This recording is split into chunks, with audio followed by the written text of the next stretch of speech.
Hello. Hello. Hello. Welcome back, everybody. We are here for a Stone episode on YouTube and the second half of our stream here on Twitch. We left the party just as the door to a basement was opened in front of them, and they looked down into this yawning sort of set of stairs, seeing about 4 stairs in front of them before the rest of the room below them falls into darkness. This small dwarf woman with this glorious beard, Bara, is kind of standing, holding the door open, looking expectantly at you all as we come back to the top of the stairs. Who Divine wants the lead? sense. Divine sense again. Still nothing. Still nothing.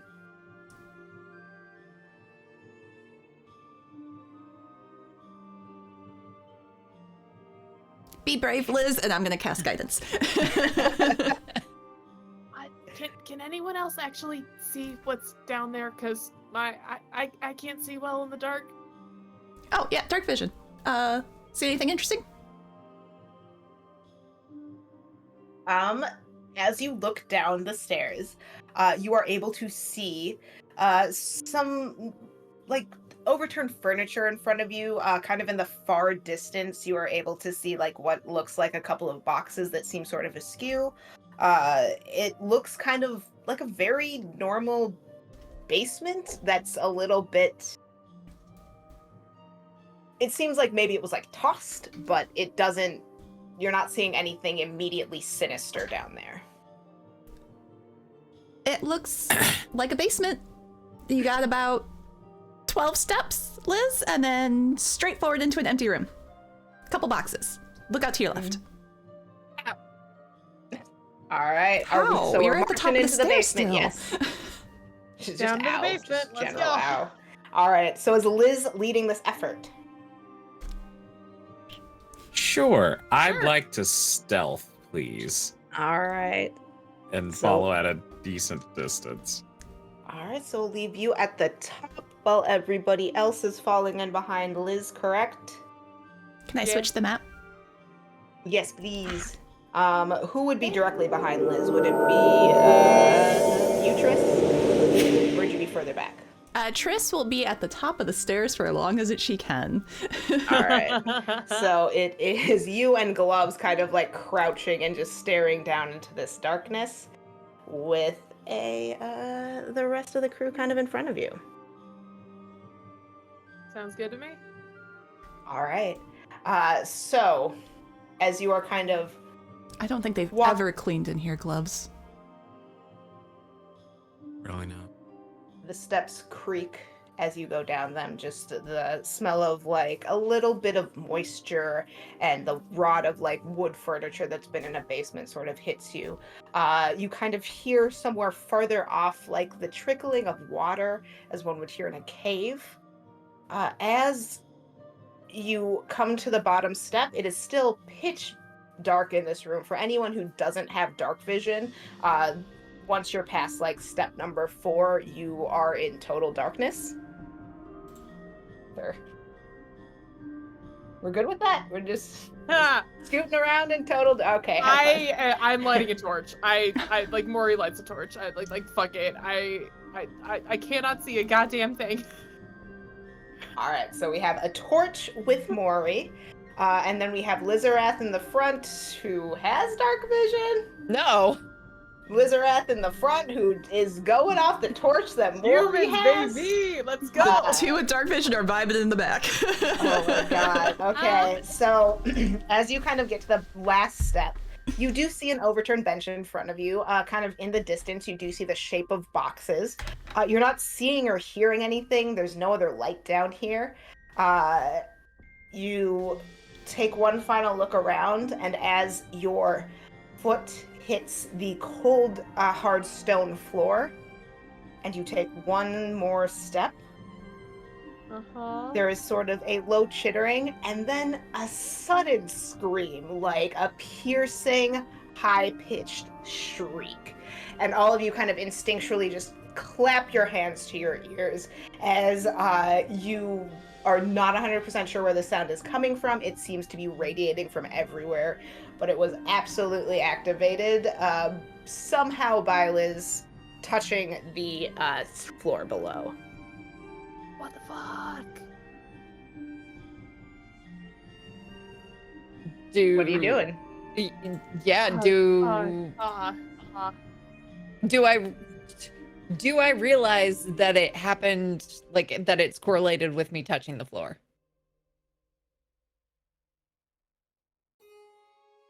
I mean, roll me an insight check. Oh, God. You have guidance. See what you think. Come on, Himbo. Okay, 16. All right. So as you kind of took this last step onto the floor, you didn't feel anything shift. It didn't feel like your leg went through any sort of tripwire. There's nothing that flashed magically that you saw.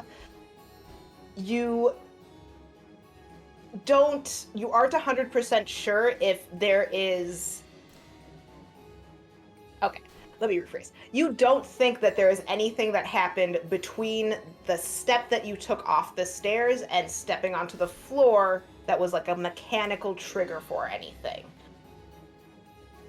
But stepping on the floor or into some sort of area has made something scream. I'm gonna jump onto this table. I mean, yeah, it's only like 5 feet off the ground, so you're able to jump onto the table. Is everyone else staying on the stairs? I'll go down to the bottom step. Did Liz jumping onto the table change anything with this noise? Nope, there is still a high-pitched scream happening. It is really boring into your skull, and it is definitely able to be heard for a long way around, and you do feel like you just heard like a bit of a chortle coming through that door. Oh, fantastic. Up above you, yep. I think I'll start looking around for any discernible source. All right. Triss is gonna start casting Detect Magic ritually. So that's 10 minutes though. Fair. So as you are going, do you want to kind of go where you want to go? Just around the room? I'll start by kind of going towards those crates. All right. So as you make your way around to the crates, there is nothing you are sensing like from the crates directly. You're not seeing anything. They actually, like the second you like kick them, they are kind of rotted wood. So your foot just kind of goes through the side, and you gather that there's nothing inhabiting these crates except for like a few grubs. As you continue around to about here, even though the entire time you've been down here, the screaming has been so loud, it's been boring into your head. By the time you get to there and are able to see this mushroom right here, you begin to be able to gather with the light from your torch that there are these small, I guess, pores on this mushroom that seem to almost be acting like incredibly high-pitched organ pipes. And it is this mushroom that is fucking screaming. Great, I'm gonna fucking chill touch that mushroom. Okay, go ahead and chill touch this mushroom that didn't do anything to you. It's breaking my eardrums. It's a 17 to hit. Alright, that will definitely hit this poor mushroom. 4 points of necrotic damage. Alright, 4 points of necrotic damage. This guy, Gordy, I thought you liked plants. I do when they. It's Maury. Not there's no T in there, but whatever. I do like plants, but not when they hurt my ears. And this continues to scream as you chill touch it. It kind of, for a second, gets an almost like wind chimey sound to it, and then the ice sort of crackles away from it. Okay. Or the green necrotic energy, I guess, crackles away from it, and it continues to scream at this incredibly high pitch. It looks like it took damage from that, like it is looking a little bit like it has some spots that are dead now, but it is still screaming cool. I'm gonna start digging through my like herbalist kind of pouch of all sorts of stuff and find like some moss or something, and to make myself some earplugs. All right. So you are plugging your ears as this continues to scream. Is anyone else moving from where they are? I think that Ed Gloves at this point is going to move down the stairs and like around the immediate corner that would be like further, like closer toward the camera. Like up here? Yeah. Yeah, all right. So over here, so you're kind of in like the other exit. You can kind of, as you step into that doorway where there's a little bit of like crumbled stone, you look and there is a huge, just like ongoing, yawning cave or underground grotto sort of situation. Like this is a very big open cavern directly underneath this cavern. Could I use my history with criminal techniques and tactics to wager what they would use this for? They said they don't store certain things down here, but could I hazard a guess as to what they do with this space? I would say not right now with a high-pitched mushroom scream happening that you're not 100% sure about, but like yes, when you have time to investigate, you will definitely be able to maybe ascertain something of what they're doing. Very fair. Can I move next to Mori? Yes. So you kind of come around. And Yeah, I think that I probably would have saw them try to take this mushroom out, so I will attempt to do the same. All right, go ahead. Ooh. What do I do? I guess shock and grasp the mushroom? Do you have to be directly at the mushroom? Is it a melee? Yeah, it's melee. All right, so you go up to mushroom. Okay. Spell attack. Touch it. What happens when you touch it? Yeah, we'll find out what happens when I touch it. 11? 11 will not hit as you sort of reach out at this screaming mushroom. There's almost like a puff of air that kind of comes out of one of these pores, and just like as you are sending energy towards it, it just kind of shoves it aside a little bit, and it continues to make a horrific racket. And just under this racket, as you're standing there, you kind of hear this odd chatter back and forth. I can hear that over the mushroom? Not in like a real way, but it kind of sounds like a guttural, like someone further away is like yelling something to someone else to tell them what to do, is kind of the vibe that you're getting. It sounds like a command was given to someone. Can I tell what direction that was? I mean, from where you are, it is out of that door, so it's like you have quite a bit of like cone that it could come from, but you're gathering that it came from either. From what you can see, you are getting the glare of the water right here, this little lake. And you are seeing like this little bit of a bridge, and it sounds like it was coming from a little bit this way of the lake. Got it. Okay. Okay, well, instead of trying to touch the mushroom, I'm gonna see if my short sword can just hit it. All right, go ahead and give me a stab at the mushroom. Fine. 13. 13 will just hit. Crazy.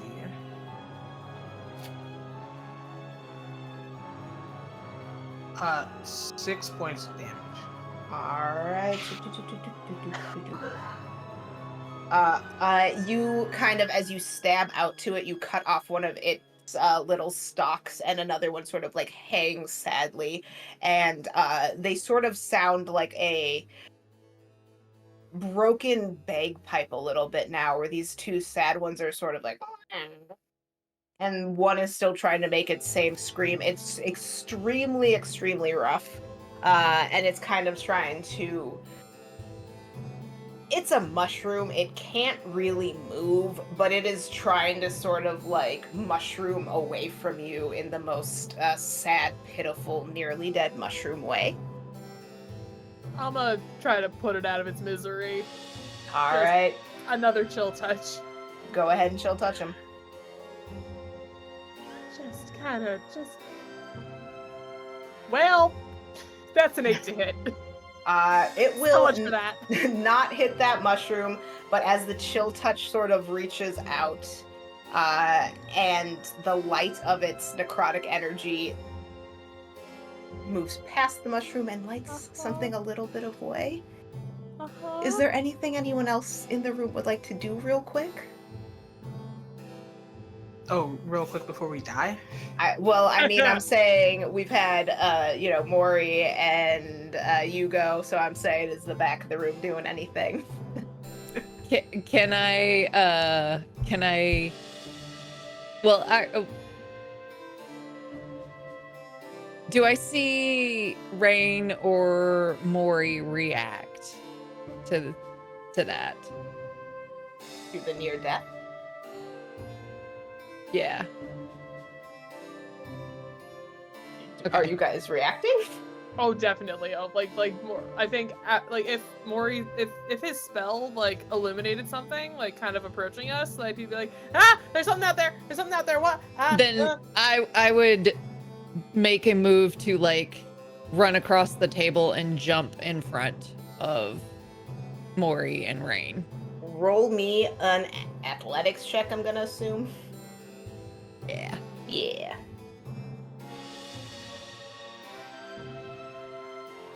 Only a 9. I believed in you. Okay, so you go to run across this table and try and like make a little jump, and the table does that like seesaw thing where as your one foot goes to leave it, it just sort of tips a little bit, and you slide off and end up directly behind Mori, where you can see what Mori's torch is illuminating, and you're there just in time to see anyone else in the room doing something. We got anything else going?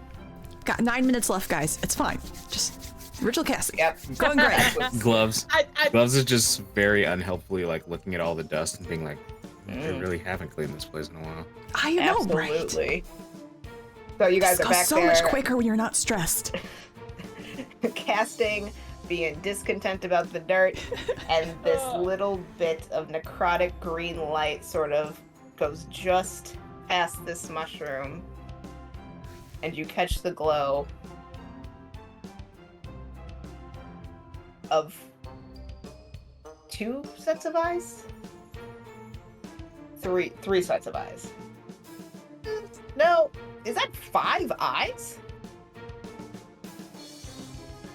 And coming...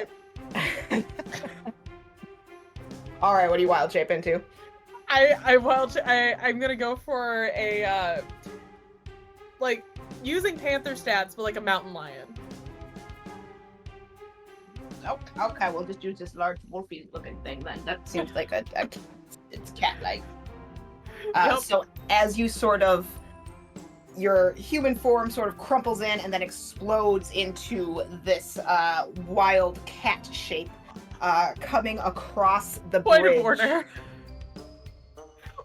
I have to say, the way that Mori wild shapes is nowhere near that cool. It's more of an Animorphs cover. Horrific.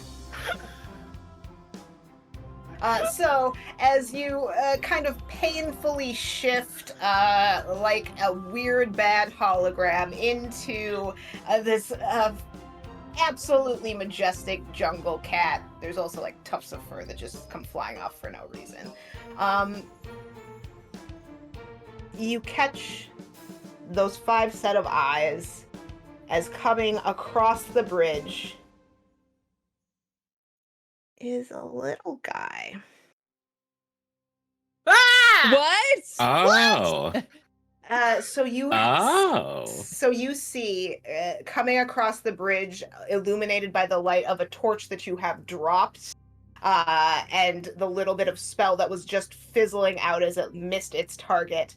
A gazer is what it would be. 4 eyes kind of shifting around, looking for the source of what is making this mushroom shriek.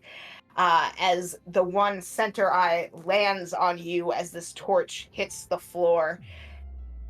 And let's roll initiative. Oh dearie me. Oh dear, I'm over here doing stuff. Oh gosh.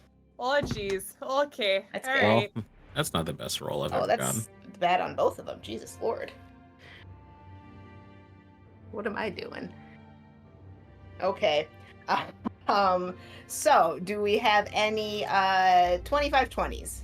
21. Oh heck. Ooh. Any 19 to 15s? 18.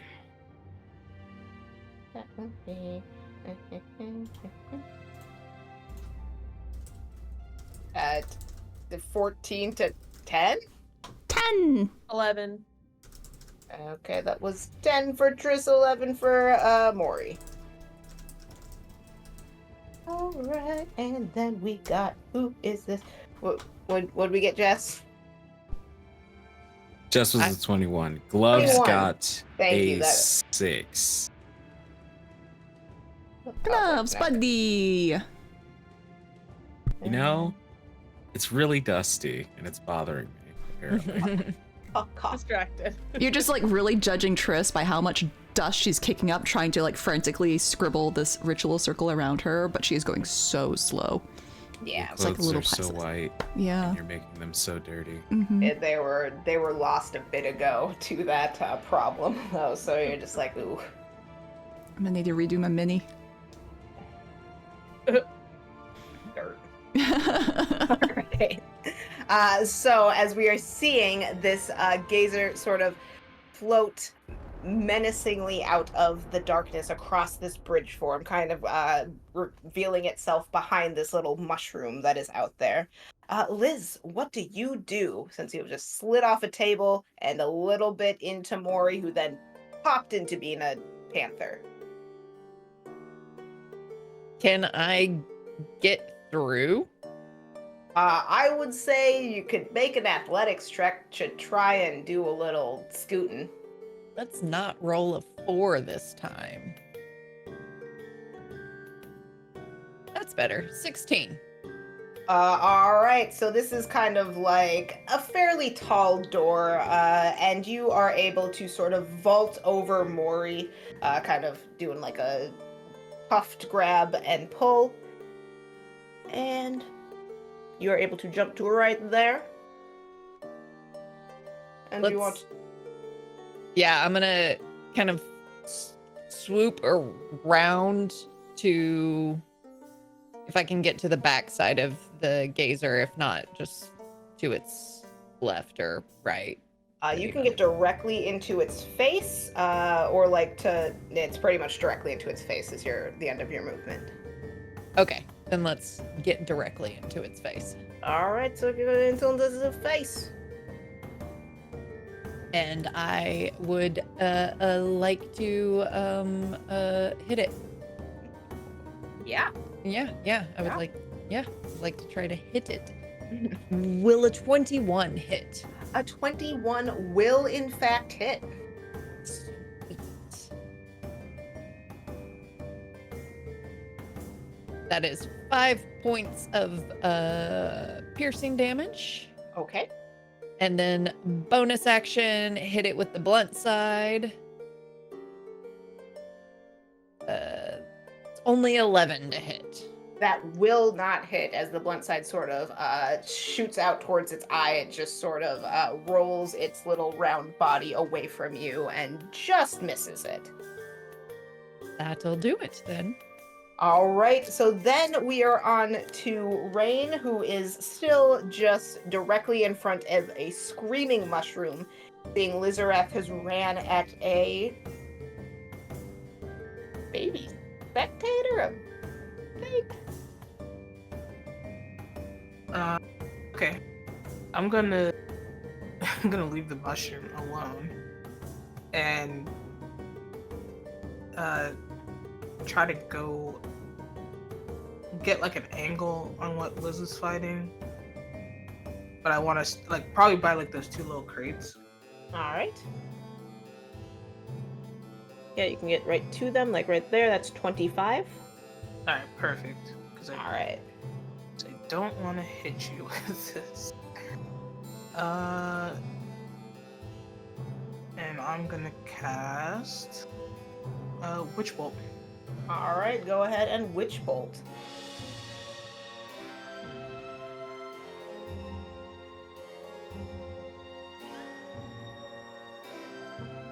Does 15 hit? 15 will hit as you kind of reach your hand out towards this gazer and just let out a bolt of lightning that connects with its center mass and makes a little tether between the two of you. Got it. That is 6 points of damage.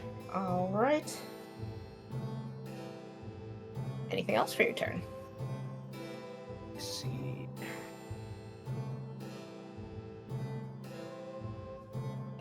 Nope, I am good. All right, so you have this bright bit of lightning kind of between you and the gazer right now. And just as a note for everyone who can't see in the dark, pretty much where Rain is the end of the circle of like light that isn't at disadvantage. You know, torch is like there, and then you go swoop. But if we're on to the next turn, it is Mori, followed by Triss. This now makes me wonder, dude. Well, okay, so it's a cat. It doesn't specifically say in the stats that it has dark vision, but I'm a big cat right now. You know, Frumpkin couldn't see in the dark, is what I'm gonna say about this, unless it's on the character sheet. Okay, fair enough. All right, cool. Just starting the biggest D&D argument ever in all of D&D lore. We're talking biologically. No, it's okay. Gary Gygax said no. Well, Gary Gygax was wrong. It's fine. Okay, so I have a lot of movement. Okay. Can you scoot me so that I'm on the bridge, kind of going sort of like just to the other side of the far side of Rain towards the water, kind of by that crate. That's like on the other over, side. yeah? A little further back. Yeah. I'm trying to get 20 feet of space between me and the gazer. But like 20 feet of space, so you want to go like back here. Closer to where I was before. I have a move where if I can go 20 feet straight, charging at this thing, then I get to do a cool thing. So, I was thinking kind of by the crates that are closer towards the camera. Like, here? No, by the water? Or at least they look like crates. This little fart thing. Other side. Where Rain's standing. These crates right here. Yeah, those ones there. Yeah. This is a wall, and Rain is pretty much directly between you. Like, there's not a through path. Gotcha. Okay, cool. And you only have 15 feet. If you have enough movement to get, like, back to here, you could do it. How much movement do you have? I have 50 feet of movement, but if I can't do it, that's fine. That might be too far. We need to. No, you can get back here. With 30? Yeah. With, oh hell you yeah! Said 50? I have 50 total, but I need 20 to do this move. you can't have the move after you get back to a place where you can do the move. All right, cool. That's fine. Okay, Then all right. in that case, I will. We can forget that. We'll forget the pounce move. I'm just gonna go ahead and go for a bite attack on the. All right, just like right here. Yeah. Or actually, can we be flanking with Liz?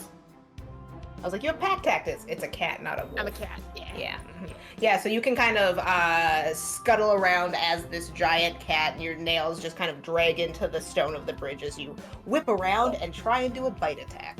Great. And I'm technically in the low light area now. Is that correct?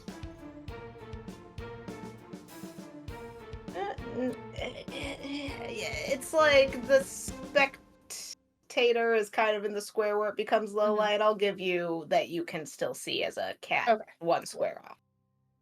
Awesome. Then in that case, it'll be advantage because of flanking. Mm-hmm. At that roll. Okay. So, no, whatever. All right, that is then plus. That is a 16 to hit. 16 will hit. Oh, hell yeah. Okay, cool. There we go.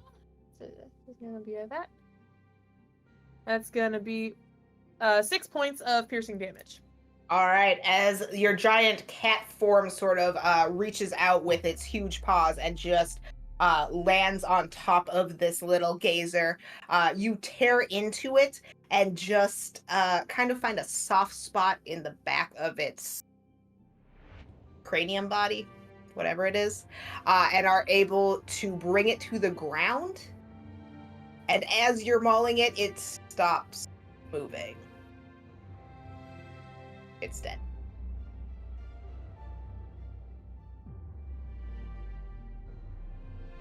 And it's about... I don't trust that shit! Okay. It's about a beat before all of you kind of collectively hear underneath this mushroom screech, which is still going on, the sort of commanding voice of someone saying something in... Let me double check something. Sorry. It's in Minnesotan. Oh no. Oh no, eh? Oh no. It is a language that is old and guttural, and I'm not... does anyone know deep speech?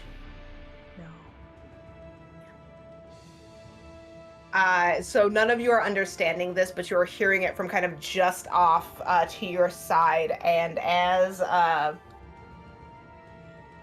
far out of the light as it is, you are kind of seeing eyes catch from right over here.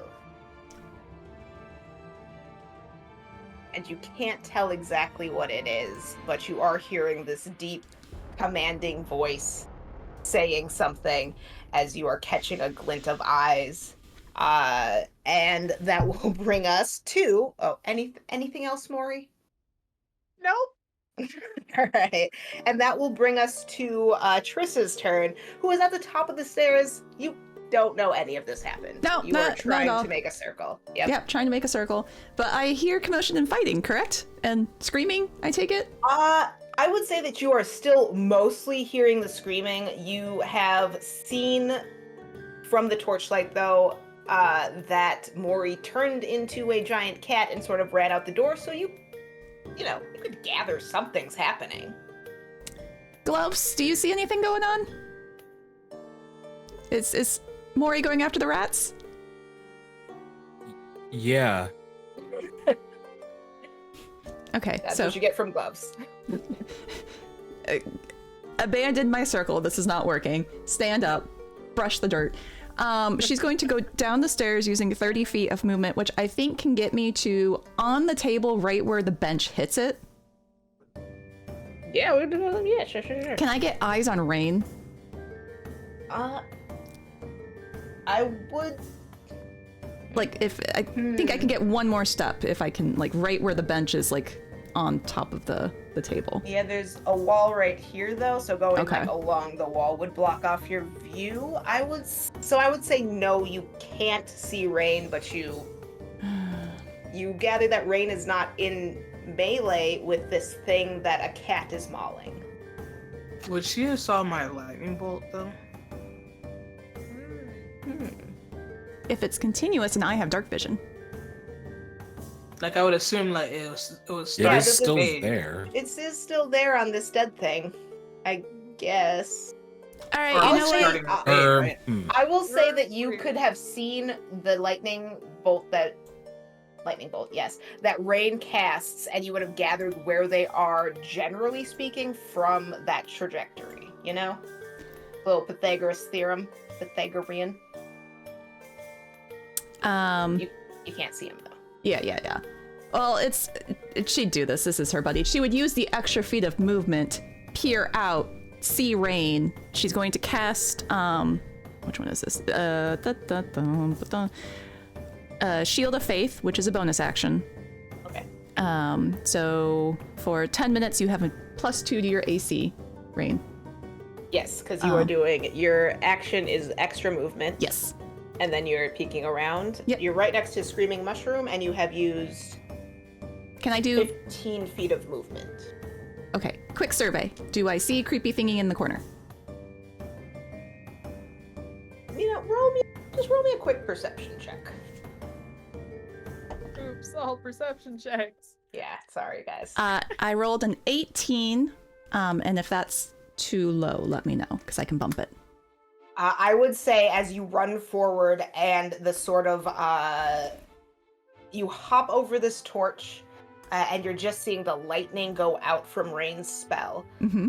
You catch the eyes kind of peering at you in a way that you know is some sort of creature and not like the reflection of a pond. Okay, So yes, generally. yeah. And like no idea what it is whatsoever, just eyes. There's a lot of eyes, and you do see something with a lot of eyes being mauled in front of you, so you're... Running back in, tucking the wall. Meanwhile, I am like frantically loud other wall. I want the other wall. I want to be far away from that thing. And she is yelling so everyone can hear. Eyes, so many eyes. It's big creature. Big. Yeah, that's about it. Yep, that's Anything else Trista's for your turn. turn? That's it. She contributed, guys. She helped. All right, which there is the gazer who is dead on the ground in front of between not Triss, I've just Maury and Liz. Thank you. Yep, Liz. And then we have kind of coming from this other side, and it is going. Let me get this one. It takes a nap. Yeah, it just kind of like It lays decides to down, leave like us it's alone. totally Yeah. fine with it. Sorry, gotta check something else. It kind of doesn't matter. No, so we are going to go ahead, and you kind of hear this like deep guttural language that is still being spoken, and none of you are able to understand it. Just indigesting, guys. It just ate something really bad. Its tummy is not doing good. Like, my tummy is so upset. And then we are going to have kind of roll stuff and do stuff. What? So I am going to need Maury, will you make a wisdom saving throw for me? Not the kitty. Sure. Let's go. Let's do it. This is my stats. That's how Wildshape works. That's a 16 wisdom save. All right. So you and your cat form, as you are like mauling this gazer down in front of you, you kind of get almost blasted sideways by something like magical energy, but you are so focused on what is in front of you that it seems to not affect you in the slightest. And then I'm going to need a Constitution saving throw.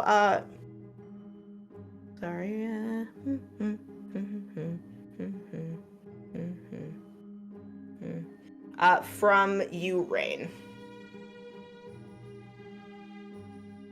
No, buddy. No.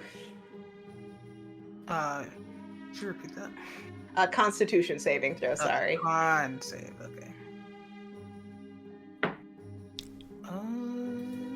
Trying to find more dramatic music.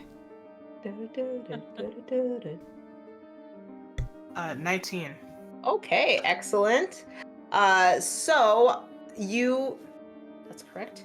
Let me just go over here and do this. That's easier. So you are kind of standing at these crates thinking that like this thing is a little bit far off to bother you. When suddenly one of these like sort of sickly rays of energy that hit Mori also hits you, and you are going to go ahead and take 5 points of necrotic damage as it just feels like a gut punch as you are kind of standing by these crates. And you cough a little bit and are able to stand back up and just catch the glint of the eyes in the dark far away from you.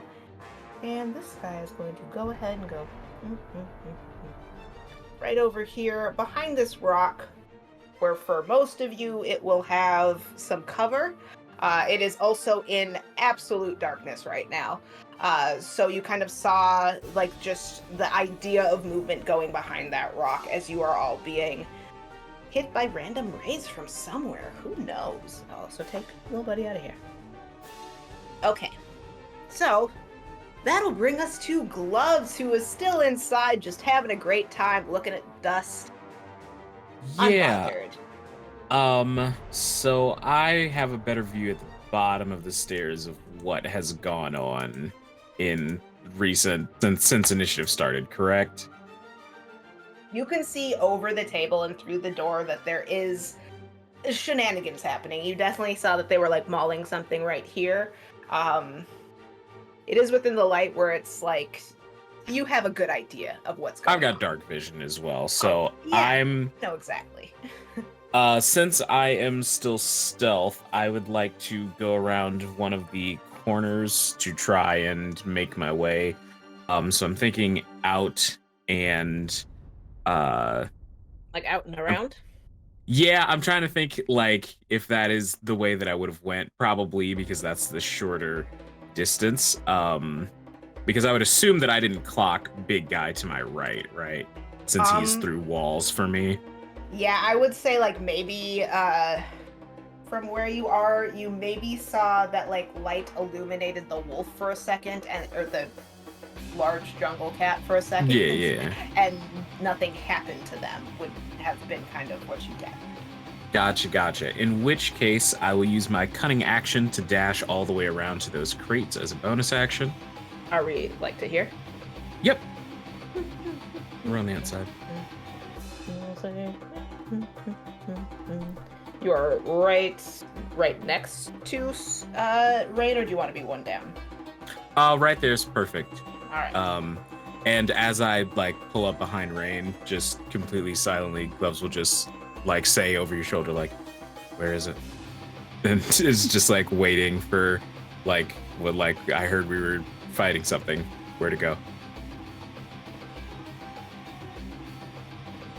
I just like kind of like point in direction past the mushroom.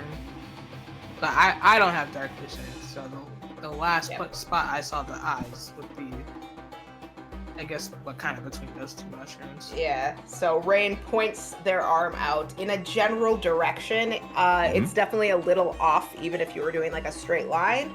But you gather that the whatever attacked you is this direction generally.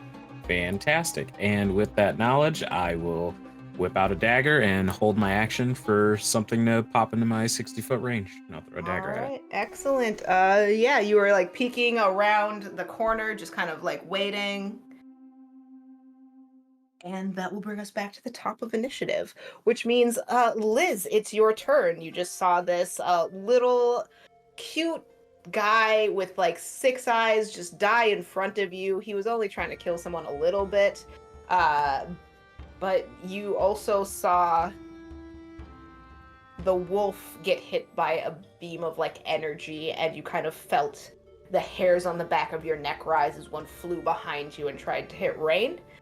But you are not 100% sure with your lack of long-distance vision where the assailant is. Cool.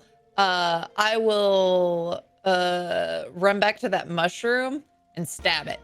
With mushroom right now? Yeah. Which still screaming, both in the same pitch as before and very piteously in broken bagpipe pitch as it is a little bit hurt. Dirty 20. Yeah, how do you want to silence this mushroom? Just run over to it and do like just a swipe with the spear and cut it at the bottom of the stalk.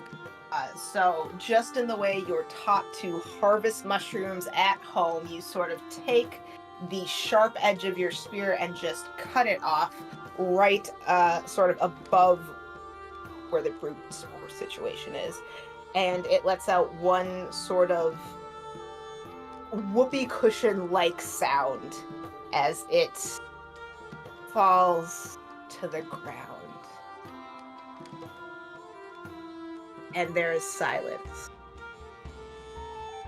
for about a heartbeat. And then something else starts to make the exact same fucking sound. From somewhere elsewhere, you are just immediately assailed with the exact same high-pitched scream that you thought you just escaped. And Mushroom, they're screaming, "You killed Greg!" Not Greg! Everyone's named Greg! Can I tell what direction it's coming from, or is it just kind of like all around? This is kind of the equivalent of standing like underneath a tornado alarm. Like you might know where it's from, but it's real effing loud. Okay. So you can't pinpoint like exactly where in the few feet that you can see it is. Would it, given that I felt the beam, would it be reasonable to know not where it came from, but like the general area kind of, or direction? Yeah, I mean, you have this like lake right here, and you can see the lake from the light that was happening, so you know something is attacking you from around the lake area. I would say is a safe bet. So it's okay to say no for this, but can I grab the torch and kind of like toss it over into that area so I can get some light over there? You can. I'll do that. Yeah. All right. This is a special effect. So where are you trying to toss this torch to? No? Yeah, kind of there so it'll light a reasonable area around. A physical effect of a torch lighting up an area. And sort of like as this torch flies out and whips through the air almost in slow motion and hits the ground, you do catch a few of these little eye stalks sticking up above the rock, and just like a scared rabbit, it kind of retracts immediately as it sees that you have kind of sussed out where it is. Don't you try to make this fucking beholder sound cute, calling it, comparing it to a rabbit. This is a little guy. He's just a little guy. Yeah, whatever's left of my movement, I'll move towards it. I'll give you another 15 feet. I don't do math. I can't remember It's shit. fine. So you run towards this torch that you just threw as you catch the glint of eyes from behind the mass of that rock. Anything else for your turn? That is it. All right. So then we are on Rain, followed by Mori. Okay. Okay, with 30 feet of movement, I think I can get to the square that's like diagonal from Liz, like so closer to the water. Yeah, like right there? It's that one right there. Yeah. Just before the shore. Yeah, for sure. So you kind of sprint and slide a little bit into right in front of this other mushroom growth that is not screaming. Yes. And from here, I could see our friend with the eyes. You can see him. He does still have cover. He's like very low behind this rock. So it's gonna add like a couple of points to his AC. There we go. That's what it's called in D&D. That is some bullshit. Okay. I don't have a plan. I guess what I'll do, because I want to make sure that Gloves can see where this thing is. I'm just gonna throw a regular dagger over there. A regular ass dagger. To conserve a spell slot. For sure. Alright, roll me an attack. One attack. 15? That will not hit as you sort of shoot out your arm and the dagger leaves your hand. You kind of hear it as the light is a little bit dim over there. Just hit a rock and fall to the ground. As it was the rock directly in front of them, you just caught the edge of it. So then I'll be like, Gloves over here, and hope that like the sound is enough to give you the direction. Gloves, you definitely hear like the ting of the blade of the dagger hitting the rock, and you do hear Rain sort of directing you. You absolutely can gather that they are shunting you along the side of the building towards where the enemy is. And is that enough for me to take my held attack?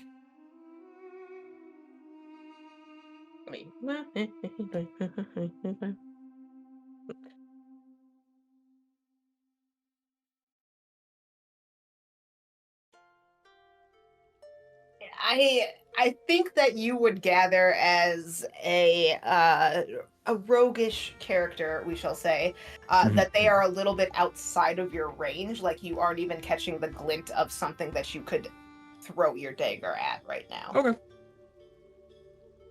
Sorry, eh? No, completely fine. Gloves will give a thumbs up and go, thanks. All right. How, Anything else? Yeah, how high is the ceiling in there? It's a pretty high ceiling. Pretty much this center thing is the basement of the tavern above. So you have the full, like, a story of a room, and then kind of as it goes out from there, it does get a little bit more cavernous, more from the floor going down a little bit. You know, it's getting deeper is kind of what I'm trying to say. So yes, there is about, at the least, 15 feet of ceiling height. Okay. Yeah, I'm good. That's my turn. All right. So then we are on Mori, followed by Triss. Okay. I will go ahead and take my full 50-foot movement to get as close as I can, which I believe, Right yeah, up here. yeah, All right. yeah. And I'll hold an attack. I'll hold a bite attack in case it comes within my melee range. Yeah, so the cat form bounds forward and just sort of readies itself, back legs tensed for anything to come within its range. Anything else for you this turn? Nope, that's it. All right, so then we are at Triss. What is going on out there? And everyone just left me in here in this dusty old room. 5, 10, 15 should get her, like, still in the doorway, but eyes on Rain and eyes on Liz. Yeah, for sure. And then emboldening bond on both of them. So the magical golden circlet of flowers on top of your head, you get to roll a d4 on like a 1d20 roll per turn. I can clarify which of those things are. And then she will scurry back 15 feet, so over the table, over the bench, like closer to the stairs. So she, I think. Just yeah, like kind of fall over the bench to get to where you need to be? Or do you want to be like Yeah. Oh yeah, actually I'll be up against the wall. All right. So you kind of shimmy back along the wall. Yeah. And you're getting a little bit of like growling cat sounds through like this arrow slit right here, but like mostly you're just like, I got it. It's fine. It's whatever. Could I actually move up 5 feet closer to the doorway so I have less space to kind of peek around each time? Yeah, that'd be perfect. Thank you. Excellent. All right. So that was Triss, and now we are back at our little buddy, best friend, guy peeking out from behind this rock. They are going to... You kind of see popping up from behind the rock.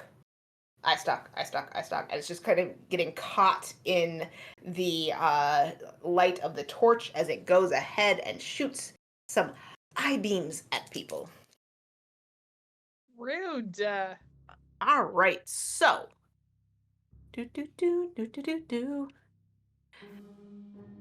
So it will go ahead. And seeing this jungle cat closest to us, it will go ahead, and on that one, it will use, or will have you roll a, Constitution saving throw. Oh no. Okay. What's the... Oh, +0 for these big cat stats. Let's go. 11. Okay, that is going to fail as this sort of sickly green energy shoots out from this eye that is just peeking slightly over the rock and hits you for 20 points of necrotic damage. Oh, I am no longer a cat. Yes, just as this hits you, there's kind of like... And you are back to being just a little guy. Yep. As this eye sort of then again retracts down below the rock. You said it was 20 total? 20 total points of damage, okay, yes. Cool. And the other eye stalk that was kind of peeking over the edge of this rock is going to go ahead. I'm sorry, where did I roll? Is going to go ahead, and I'll need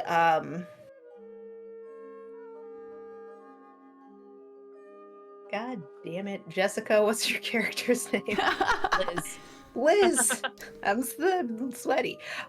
Liz to make me a wisdom saving throw.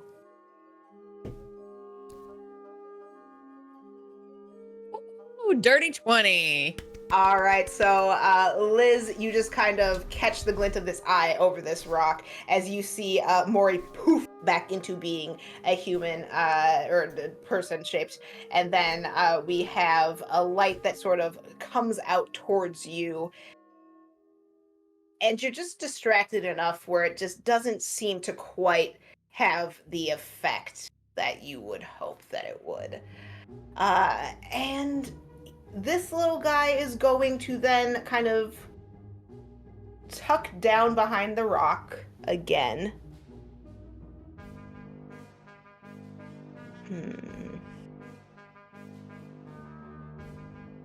And start scooting around this way, and you all will lose it in the darkness of the building. I'm trying to check my distances. Yeah, so it's going to be able to make it to about right. Oh, it's like above the rock a little bit, but it's not going to sit there. So it's sort of in absolute silence and darkness as these eyes have just kind of retracted back around the rock, moved away from you all, and is scooting. It's doing a little scoot. Anything else? That is going to be the big boy's turn. You still have this shrieking mushroom right in this general. It's the same colored mushroom. They're color coded. But you do, having heard at the start of that spectator's turn, it kind of using that deep guttural commanding voice again, you do from further away hear a little bit of like a response to that call. But that's its turn. Which brings us back. No, it brings us to Gloves.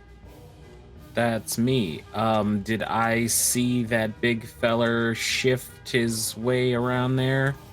Do you have dark vision, and what is the range? I sure on it? do. The range is 120 feet. All right, yeah, absolutely. Snake person. Snake person. Yeah, you see its like eyes kind of shift down behind the rock, and just kind of between the gap of the building and where that rock is, you do see it kind of scooting. It thinks it's slick, but you got it. Yes, in which case I'd like to reverse and go back the way that I came around this corner originally. So coming this way with 30, you come around that corner, and there is just some asshole staring at you from like 80 feet away. Yeah, so instead of coming all the way around the corner, I want to like stop at the corner and use my cunning action to hide. Okay.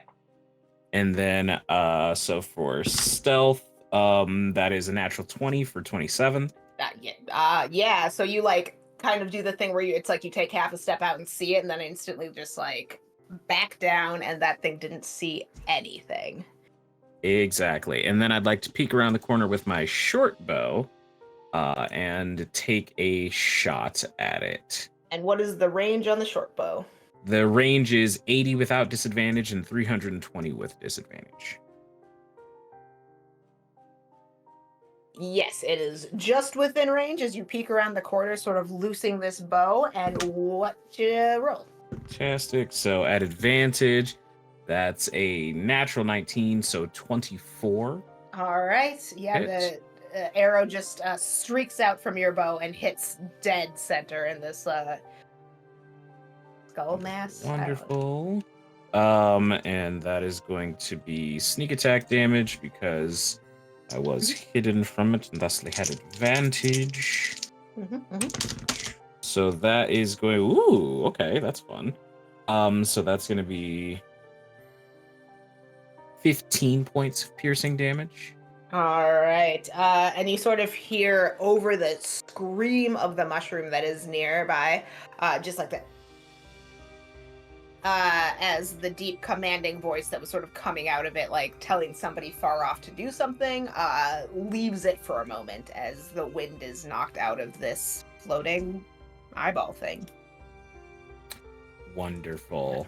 And rogues don't have extra attack, so that's all I got. All right, as you just kind of lean back out of what could be this guy's line of sight. And that will bring us back to the top of initiative. Liz with Rain on deck. Okay.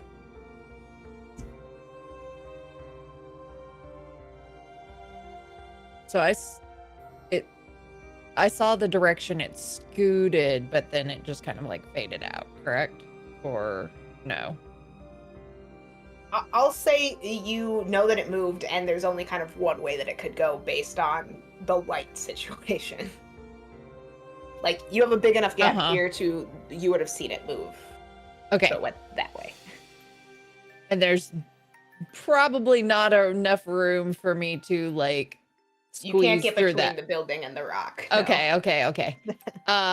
You could parkour? That's what I was about to ask. Could I like kind of like parkour between the rock and the... you can kind of like hop the rock if you want to try that. Again, that one, you get stuck. You are grappled by the rock. You know what? Try it. I'm gonna say, so for given that I have a spear, I'm gonna try to pole vault. All right, let's go, Gabrielle. Do it. So yeah, I'll move up and then Yeah, you can get to about here if you make it, but roll me an athletics check. 16. 16. All right.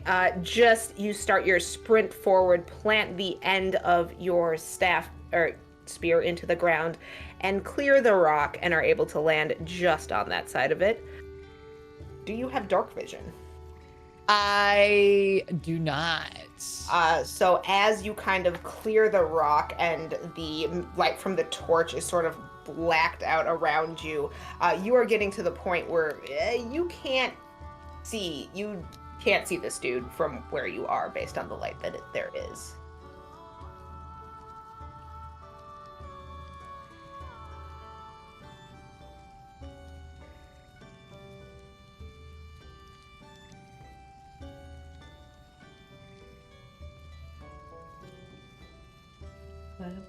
Can I, as my action, can I take out my torch and light it?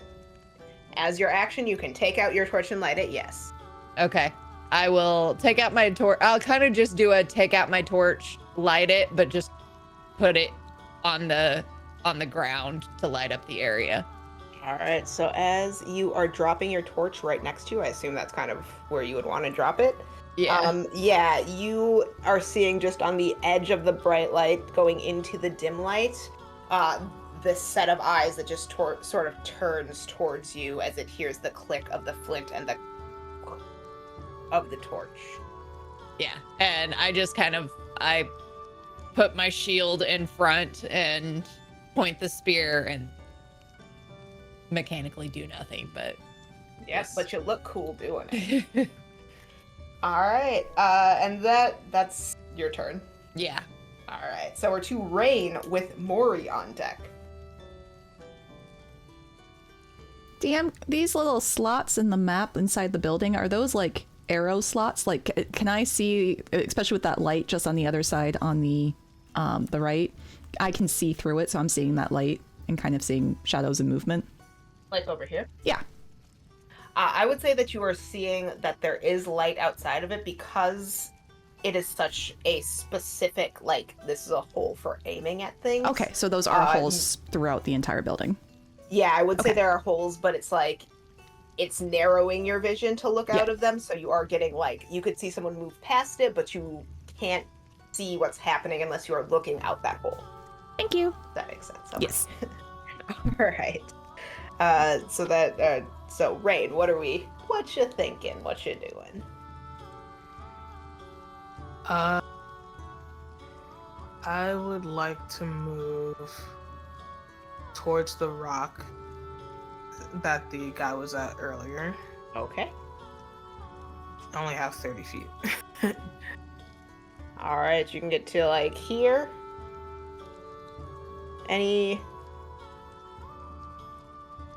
Okay, there we go. What else would you like to do? It's a little hard to see, but if I was in the air. Always a question. If you were in the air. If I was in the air, would I be able to get an angle on this guy? I would say if you were 10 feet up, you would be able to see over that rock, and Buddy would be in dim light. Dim light? Yeah. I think he's still gonna be out of range. That sucks. He's 45 feet away if you go up into the air. Yeah. Best I can do is 30 feet. Okay. Bonus action.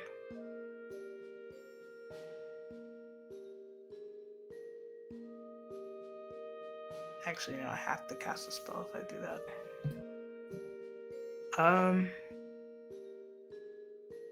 Okay, I'm getting to this spot. I'm gonna hold an action in case this thing moves somewhere where I can see it. All right. So what are you holding then? Or I can use my action to dash instead. Yep. So I will do that and get on the other side of Liz. You can get even for 25 feet. You can get 5 feet in front if you'd like. Even for 25 is good. All right. Anything else for your turn? Now that's it. Yeah. Oh, I'm good. okay. So Things you, too fast. he's the little guy. He's going.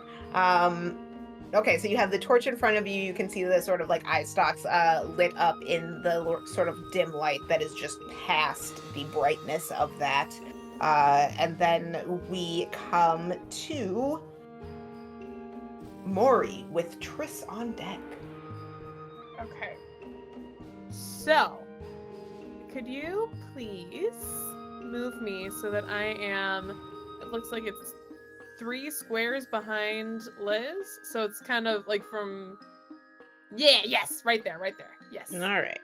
Easy Yeah. peasy. Fantastic. So, with the torch there, although the wording of the spell doesn't say a point that it doesn't say I have to see it. So, what is it? Okay. 20-foot square. Cool. So I'm gonna go ahead and cast Entangle on this beastie. Okay, go ahead. And I want to try to place it so that it is further away, so that if my weapon wielding friend tries to go for it, she won't get caught up in all the plants.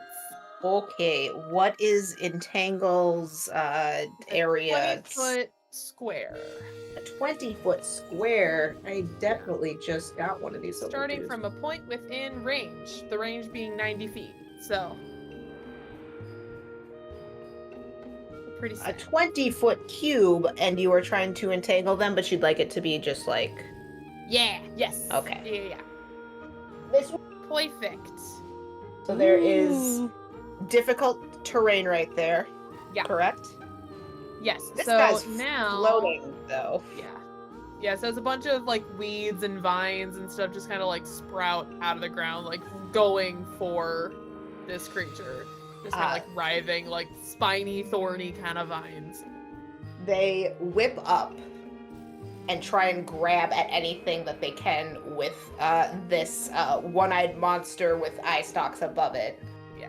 And it needs to make a strength saving throw.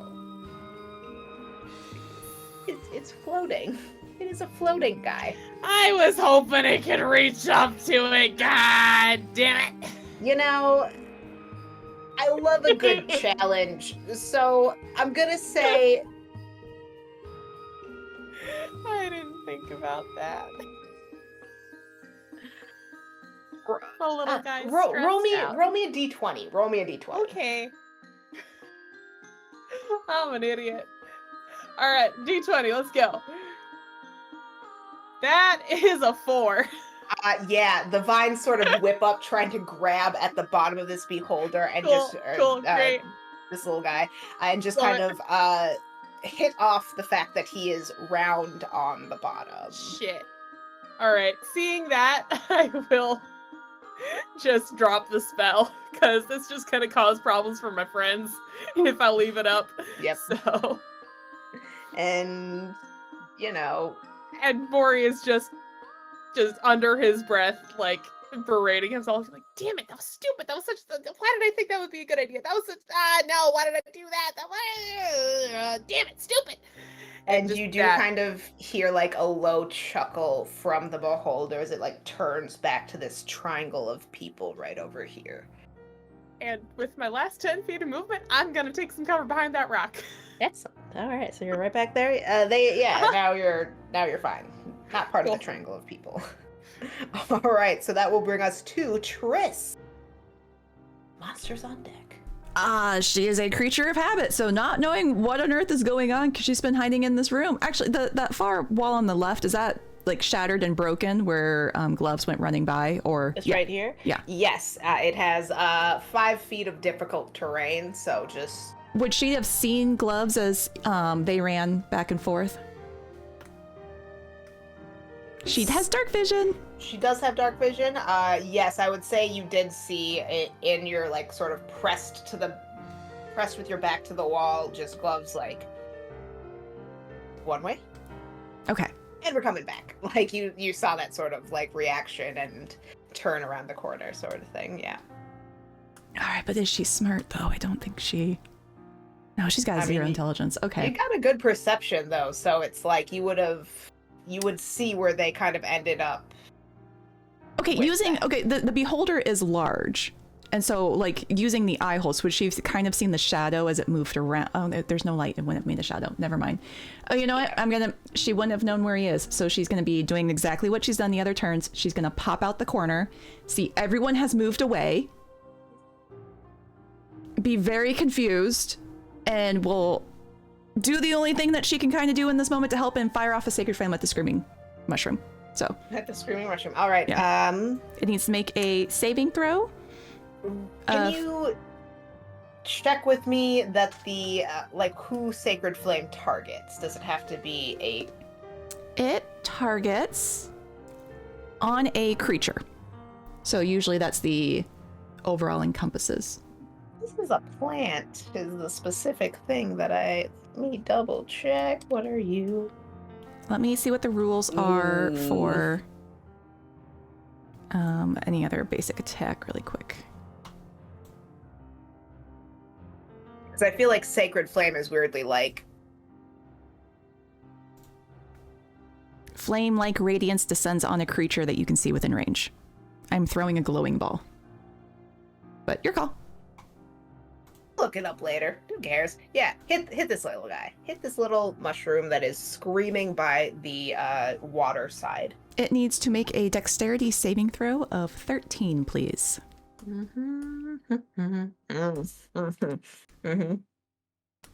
Huh. That'll be a 7.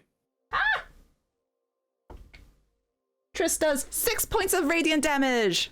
6 points of radiant damage. Okay. That's the first time she's hit anything, guys. She's really excited. All right. Gloves so, on hit. Rain. This mushroom glows in a radiant light for like half a second, and it's like scream sort of gets very high pitched and then settles back down to the normal awful pitch that it is. It is still up, still screaming. Okay. But you've done some damage to it. Quick glance around 60 feet in any direction, because that's how far her dark vision is. Is there anything else? Any other floating eyeballs? Any other screaming objects? There's more. Yeah, you do see a druid screaming and swearing just behind a rock. I would say, as you glance around, kind of what you're picking up is that, like, the action is going around the building. Mm-hmm. Just based on the fact that people are throwing torches out in front of them to try and, like, make light. But you're not...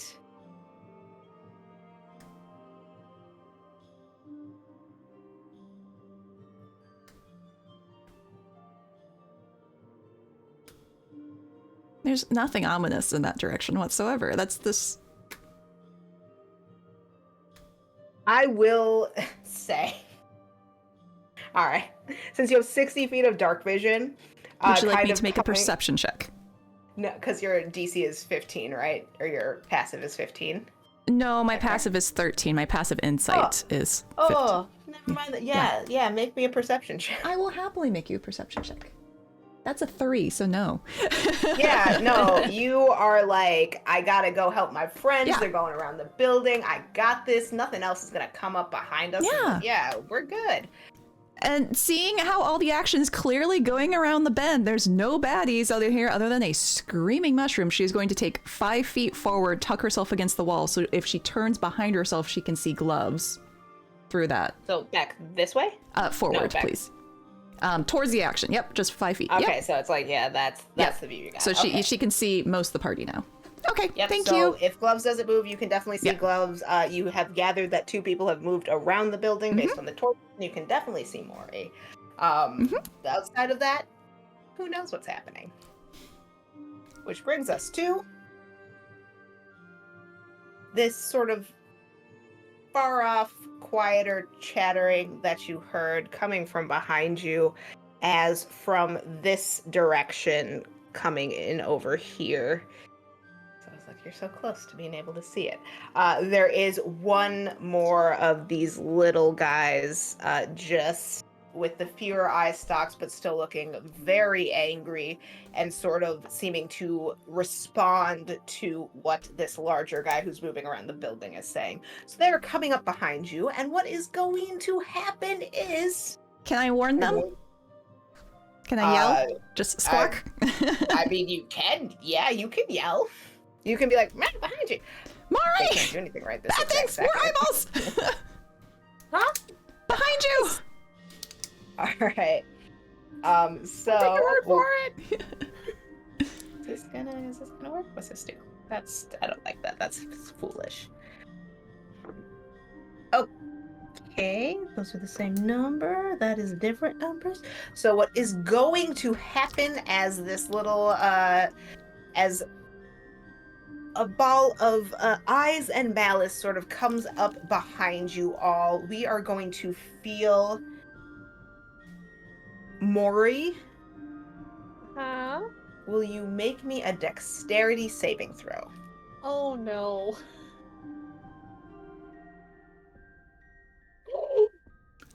19. It's a natural 20 for a 19. Whoa. All right, so you sort of, as you are like looking forward and kind of trying to see what your friends are looking at, you feel something sort of almost like punch you between the shoulder blades, but your body freezes up, and then you just kind of go back to your normal self, as it does not have an effect on you. And then for... I almost paralyzed. No. You're fine. You're fine. And then we're going to go ahead and aim for...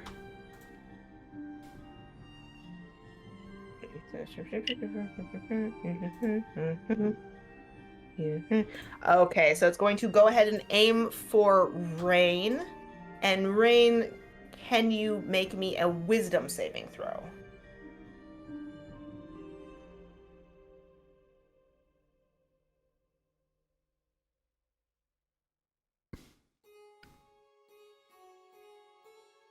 Ooh, that is a spicy.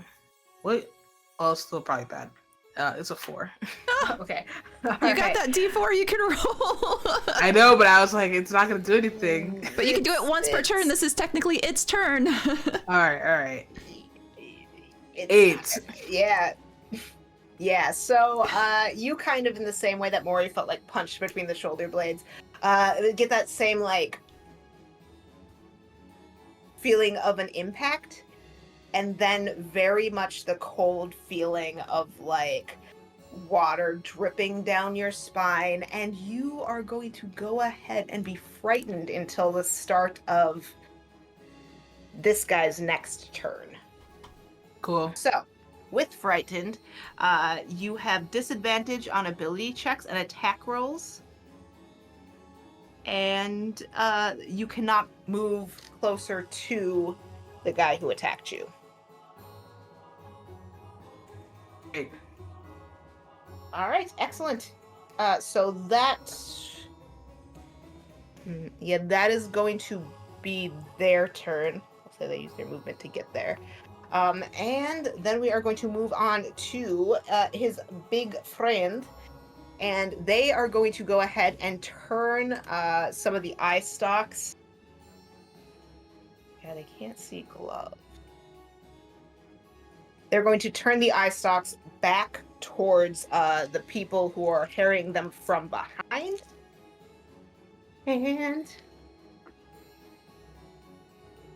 are going to start by hitting Liz. And go ahead and roll me a wisdom saving throw, please.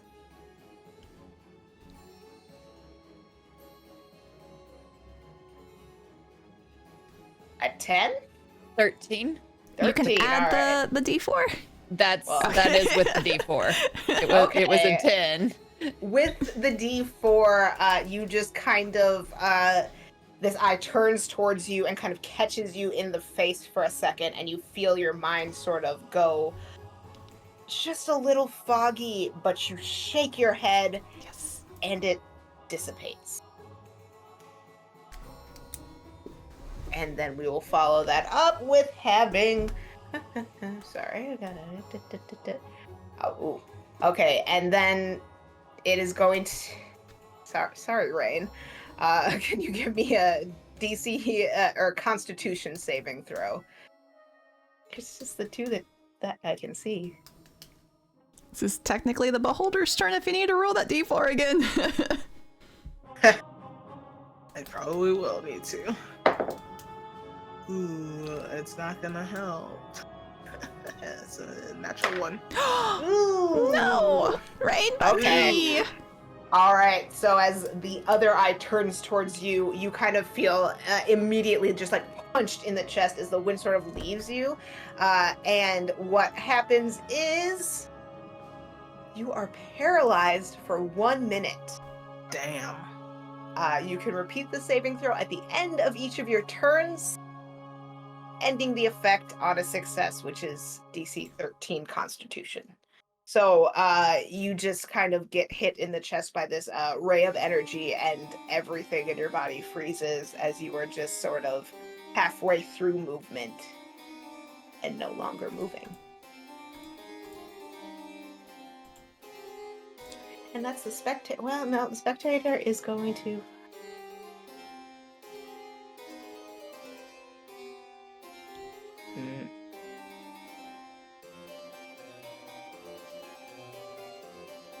It is going to... It's going to go continue its sort of like flight around the building and just sort of like plop into that back doorway and hold there, which will bring us to Gloves. It is your turn with Liz on deck. Wonderful. My plan isn't super different. Am I still currently hidden from the biggin? It did not see you on its turn, and it is moving that way, so you can assume that you're fairly well hidden. Wonderful. I'll just shoot it again. Just fucking shoot. Just a shot. That is an 18 to hit. That will hit. Wonderful. Sneak attack. That was a much worse roll than the first one. So that is 7 points of piercing damage. Right. And then just as it notices me, I'm going to use my cunning action to hide again. All right. And you want to stay exactly in that spot? No, I actually want to wrap back around the corner closer towards where Trish is. Like over here? I want to get like one square away from the boxes outside of that room. That makes sense? Over here. Yeah. Okay, as you just kind of dip over here down around the building, you can definitely just kind of like duck yourself down. And yeah, Triss doesn't know you're there. This guy is kind of just assuming that you didn't move, because that's what monsters do, I guess. But yes, you are able to duck back down and hide again. There you go. That's all I got. All right, so that will bring us back to the top with Liz and then Rain on deck. Okay. I'll grab my torch and take off in the direction of the spectator. The big boy? Yeah. All right, so you want to pick up the torch and just like run directly around the building as close as you can? Yeah. You can get right about there. Yeah? So is that within 10 feet of me?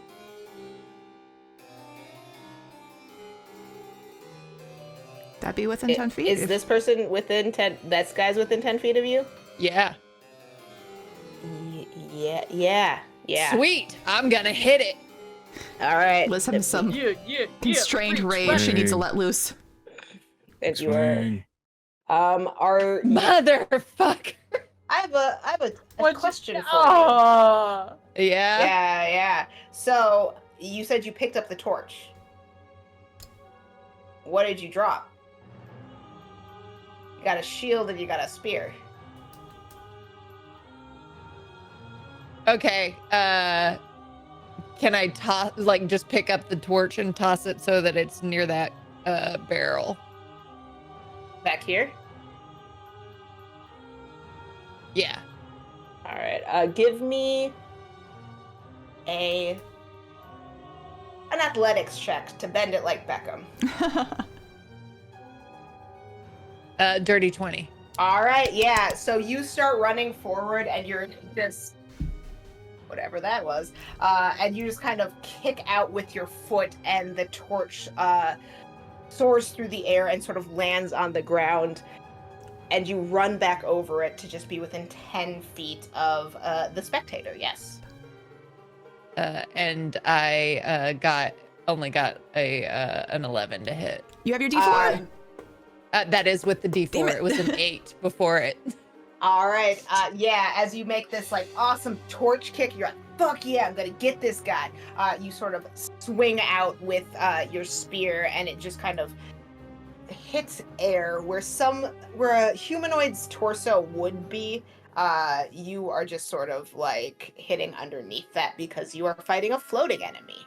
Yeah, and with my bonus action, that's another 11. So yeah. I mean, I feel like the bonus action was to kick the torch. Well, generously. that works fine. That's true too. Regardless, it is nothing that hits. Just missing shit. All right. Yeah. But he's which within brings your attack range now, though. little things. You know, we'll hit him eventually. Okay, so that brings us to Rain with Mori on deck. I mean, I can't do anything but try to be not paralyzed. You're paralyzed until you can roll on that guy's turn later on. Right? Is it So at it's the end of her My turn? turn? Or does she have to roll on their turn? I think Frightened was on that guy's turn. Are you still frightened if you're paralyzed, or does the paralyzed overrule the frightened? Oh.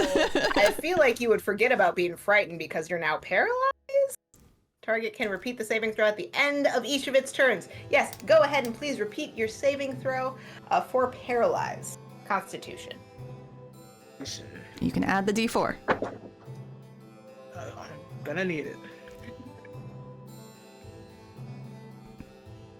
Okay. 12? Ooh, no. You sort of concentrate with all of your might trying to break through this paralysis, and one of your arms twitches a little bit, but you do stay locked in place as that was just below the DC. Damn. All right. Which is Mori, brings it to Mori with Triss on deck. Okay. So And I would just like to point out you have Screaming Mushroom right here, and I this sure fucking do. guy Yep. who just Can showed I up see that behind fucking you. guy? And you I was don't have worried dark about vision? it. I do not have dark vision. He is in the beginning of dim light, so yes, you can see him. It is very much a blob, like, you know, just outside of the fire pit. Okay. Then I will try to chill touch it. All right, you sort of whip around and just release this skeletal hand at them. And in your fear and between the mushroom and the shrieking and the darkness, it just kind of sails off into the ether of the Underdark, It sure do.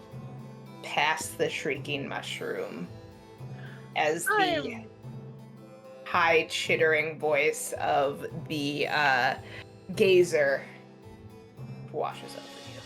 I'm gonna run away. Fair. All right. Do you want to 30 go feet towards the doorway by that table, please? over here? Yep. 30 feet towards there. Yep. All right. You can get to right about there or right up Cool. against the wall. I guess the wall's fine. That's fine. Yep. You just run as fast as you can, slam against the wall right next to Uh-huh. Triss. Hi, Maury. Uh, This is awful. Yeah, I don't like this. And that's my turn. All right.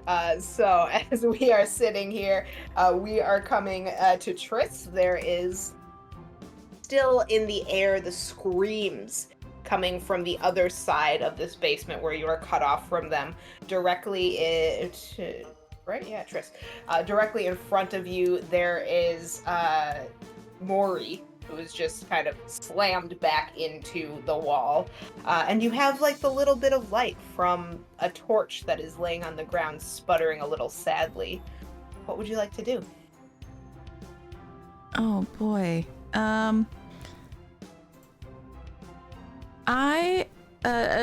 Triss is going to, she has dark vision.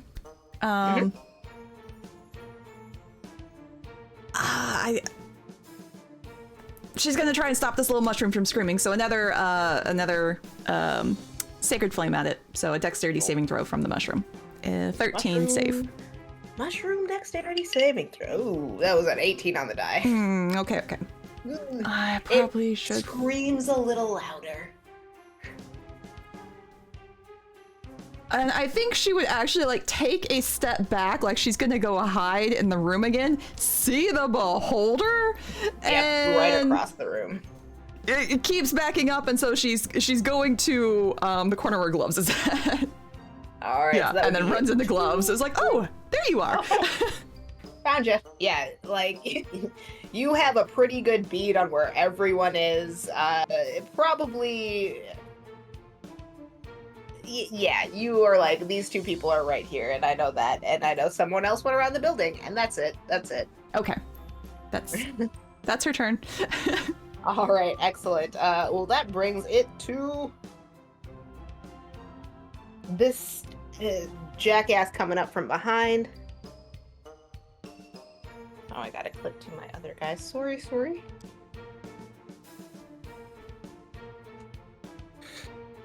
Oh my gosh. Ooh. Scroll correctly. I apologize, everybody. So this guy is going to sort of as he moves forward, he's kind of like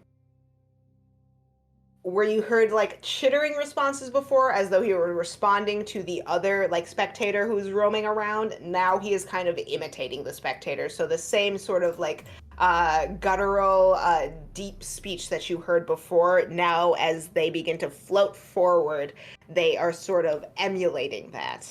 And they are going to use... They're going to float their way over here, past the screaming mushroom.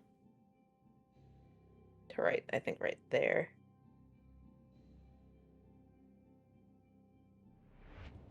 Yes, so they're going to float right to there, and two of their eye stalks are just going to rear up and begin to try and target whomstever. Which will be Maury, as they sort of focus to you right directly in front of them. Can I get you to make me a wisdom saving throw? Okay, that's a 21.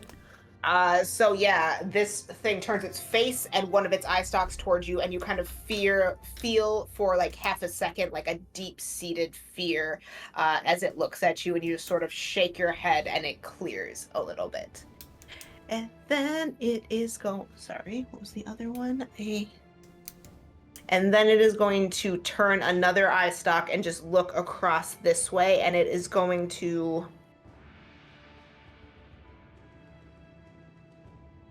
I would say it is going to attempt to hit Gloves, who it can see.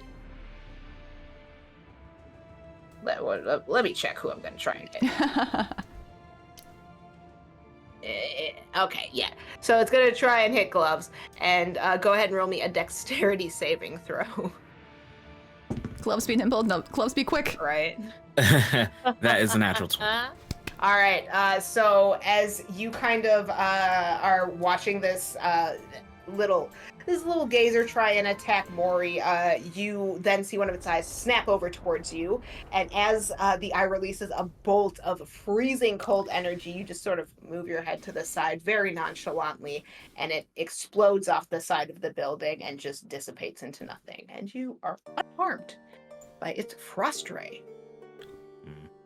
All right, which brings us to the big boy, who is back over here and not doing its best, but is going to turn around and just, yes, gonna float at you.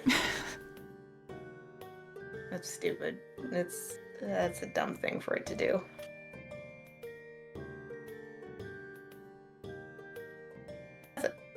Yeah, I don't like it. That's foolish. It made a mistake. It went on instinct. I'm gonna stick with it though, because it's mad now.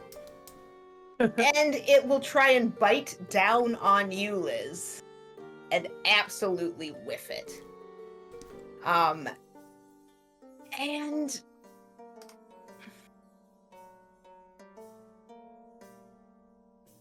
roar in your face as it sort of moves all of its eye stalks down and around towards you.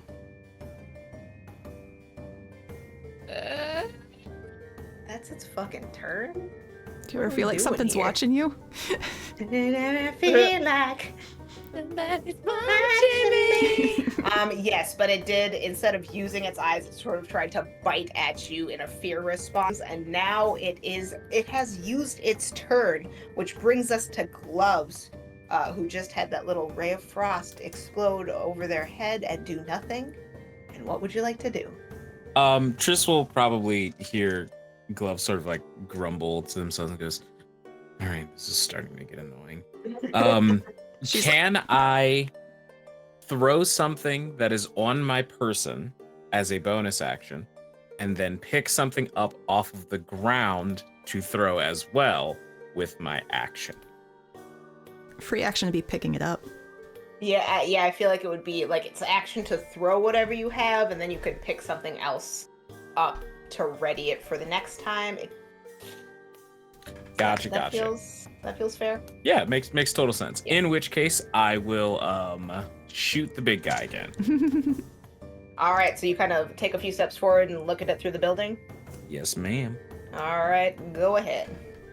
Bye-bye. There we go. That's another natural 20. I'm actually rolling pretty good tonight. All right, Hell fuck 'em yeah. up. I'll fucking take it. I will fucking take it. There, engage. So you got that good sneak attack. Yeah. Which is so few dice at this level. Okay, so that's Should we do full damage plus what you roll? For any right. kind of- That's yeah. right. Yeah, that's much easier math. So It sure is different math. that's a better way to put it. Good It's call. the math. So that would be 24 points of piercing damage. All right, 24 points of piercing damage. You peek out from behind the wall, and you have a short bow. Yeah. And pull the short bow back, and as the arrow looses, it does that anime thing where just like a point of light sort of beams from the tip for half a second as it flies so true that I would like to ask you, how do you want to do this? Fantastic. Yeah, so Gloves mutters and it's just like, this is getting annoying, and we'll step forward and just take a deep breath. And he'll start quietly reciting different ingredients in alphabetical order that he has in his pouch. And right before he loses it, he goes, maybe I'll make owlbear stew. And then and the arrow will fly loose. Yep. And from where Triss is... No. From where Liz is standing, you are kind of being bared down upon by this gigantic set of eyes and teeth and just malice. And as it is opening its mouth and you see the slavering jaws sort of coming for you, just a little arrow seems to fly through the air and smashes into the back of this gigantic floating skull situation and comes out the mouth just about an inch as it is roaring and looking to bite down on you, and you just see it fall to the ground in a heap of eyes and more eyes and a couple extra eyes and some teeth. And with that, the spectator is let down. Anything else on your turn, Gloves? With my remaining movement and bonus action, I'll just sort of trot back over to Triss and say, do you think Owlbear stew sounds good for food? Oh my gosh, I would murder for some owlbear stew right now. That sounds amazing. Good. And I'll use my bonus action to hide again. A little gamey, but you do manage to hide. It is very gamey. All right. So Gloves just went, and that brings us back to the top of initiative with Liz, followed by Rain. So Liz, you just watched this monster crumple to the ground in front of you, losing all of its levitation abilities in the exact second that an arrow kind of punctured the back of its neck.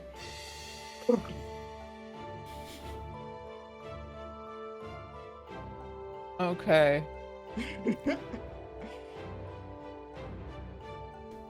Is that a gap or is that a door? This? It's a gap. Like, everything on this building has been, like, punched through a little bit, so, like, the doors are blown off. Like, this is a gap. The only things that are sort of structurally together are the arrow holes. Okay.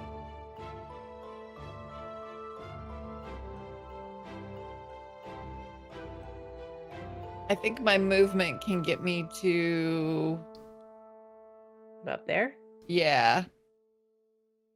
And then I'll burn my action to... There? Yeah. Boop, boop, boop, boop, boop, boop, boop. Denim. And that's it. All right, so you kind of charge through this room, and there's part of it where it gets so dark for like half a second that you think you're gonna catch the edge of the table as you sort of hop over this space that you're like, pretty sure where this table was. And you make it and are able to make it swiftly through the basement of this area and into the other side, where you do once again see this mushroom that is still shrieking at an incredible pitch. And the little gazer who is kind of looking around a little frantically now that it has sensed telepathically the death of its compatriot. Anything else with your turn? Oh, that's it. All right, which brings us to Rain with Mori on deck. Okay, so since that big boy died, am I still paralyzed? I will say you are not. Excellent. Yeah. Okay. So you feel the death of this creature insofar as like the muscles loosen up and you are freed from paralysis. Yes. Sweet. I'm gonna move up to the rock so I can get a ranged angle on this little guy. Yep, you are able to see them from right there for sure. You have full light. There's still the screaming mushroom, but go ahead. Okay. And I'm gonna cast Frostbite, which is they have to make a con save. Con save. Oh, 9? Nope. All right. So what's the damage? Take 3 damage. All right, and it reduces movement by 10 feet. Nah, it's disadvantage on weapon attack roll, but they're not using a weapon. All right, you can bite somebody. Okay.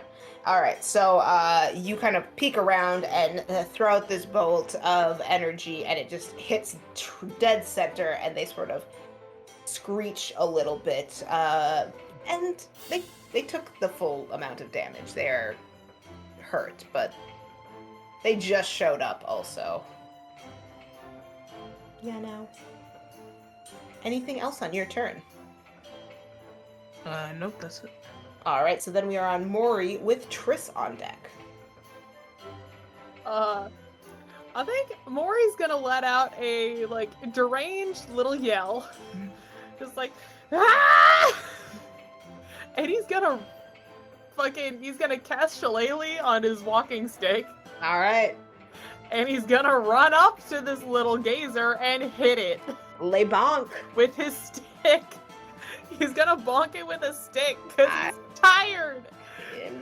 He's so tired. I'm tired of this, Grandpa.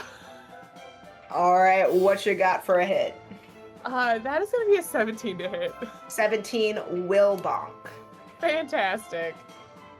And that's gonna be 8 points of bludgeoning damage.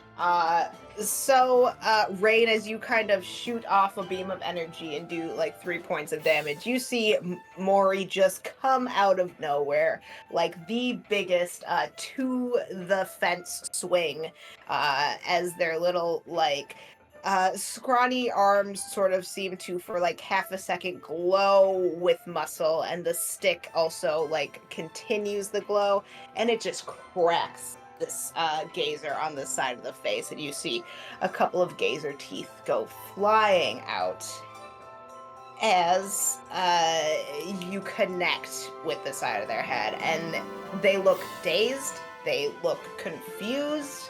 This gazer is not having a good time, and you did quite a good amount of damage to them. Go away! He just yells in this thing's face. All right, anything else with your turn? No, that's it.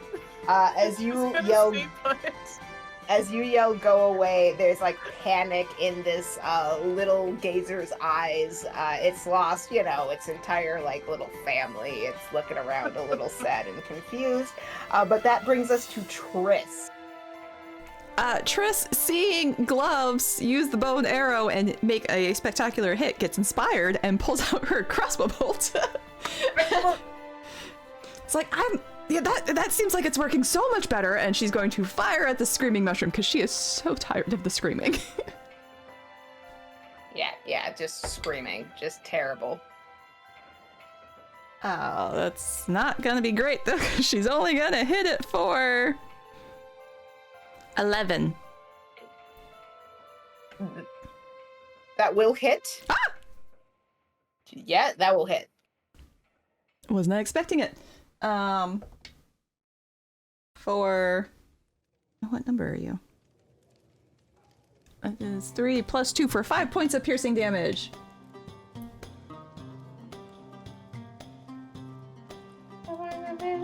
Okay, as you sort of release this bolt, just like screaming in rage, like over a mushroom, around a little circle, through this guy's arms, how would you like to kill this screaming mushroom? I think it is really, she has no idea what she's doing with this crossbow bolt. It's literally like, Gloves did this, so it seemed to work, so I'm gonna try it too. So pulls it out and just kind of points and shoots it, and it's by miracle upon miracle that it actually hits. It's like a newbie playing darts. You somehow hit a bullseye, and you're just like, oh shit! As this mushroom just sort of lets out one last like piteous, all the air leaving its little body scream, and it sort of deflates and crumples to the ground. She just looks up to the crossbow bolt like, maybe I was meant to be a rogue all along. And then she quick ducks around the corner and hides. All right, so you kind of like scoot behind. Yeah.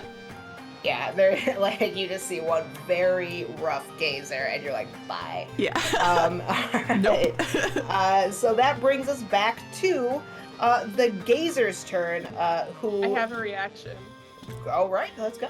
when a creature I can see starts, either moves into a space within 10 feet of me or starts its turn there, I can do my Halo of Spores. I love a good Halo of Spores. It's So, my I'm gonna favorite. need What are you doing? Yeah! I need a Constitution save from this little beastie. Okay. It's only a D4, but it's something. Every little bit helps. Constitution is going to be an 11. That fails! Okay. So it's going to take a D4 of necrotic. That's 3 points of necrotic damage. Yeah. How would you like to do this? Holy shit. Okay, I think, like, after yelling at this thing, Mori is just, like, and with every, like, heavy breath that he takes, like, just more spores just kind of, like, exhale out of him and just, like, in this thing's face and just kind of, like, make this little cloud around this. As creature. in your panic, you sort of inhale and exhale and are just building this little bit of energy and fungal matter, and there's sort of like almost like a red tint to it as it enters and leaves your mouth. It wraps around this four-eyed floating gazer and just almost seems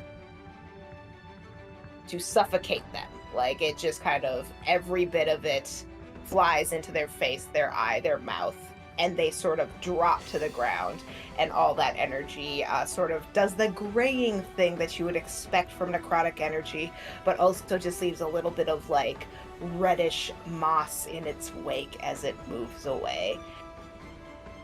And very unnoticeably behind you, in a little cup on the side of your backpack, the stem of a sapling thickens a little bit. And yeah, you're done with this fight.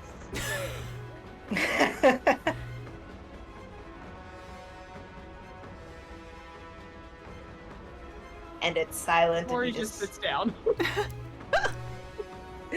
Yeah, there's the little bit of light from the torches like filtering through this. It has the intense silence that a cave has. You're hearing the drips of water and a little bit of running water from this maybe natural spring before you, maybe underground river, like whatever it is making a little bit of water sound, but everything else is silent, especially after the sustained scream of some mushrooms. What would you all like to do? This is the weirdest basement I've ever been in. Is everybody okay? Rain? Rain, where are you? I'm over here. Okay. Anyone need healing? How is everyone? Does everyone fine. keep your blood inside of you? I've been better. I don't think it didn't actually like cut me, so I think the bleeding's internal, but if anything, Then it's where it belongs. that's where it's supposed to be though. Yeah, so it's probably fine. Gloves will sit down next to Mori, and we'll pull out this like small little, it looks like it's a coin pouch that's sort of been like retrofitted a little bit with this red tie on it. And he'll hand it to you and say, trail mix. It'll calm me down. And fun fact, it actually has nuts, flax seeds, and little flakes of dark chocolate, all of which are anxiety stabilizers, so it'll genuinely calm me down some. Oh. Oh, he will absolutely start snacking on this. Yes. He's like snacking with one hand, like still like white knuckling the handle of his staff with the other, like. Which is still glowing slightly for a few rounds. Yeah, less a minute. Yeah. Anything you want to do in the silence of this basement that you have cleared?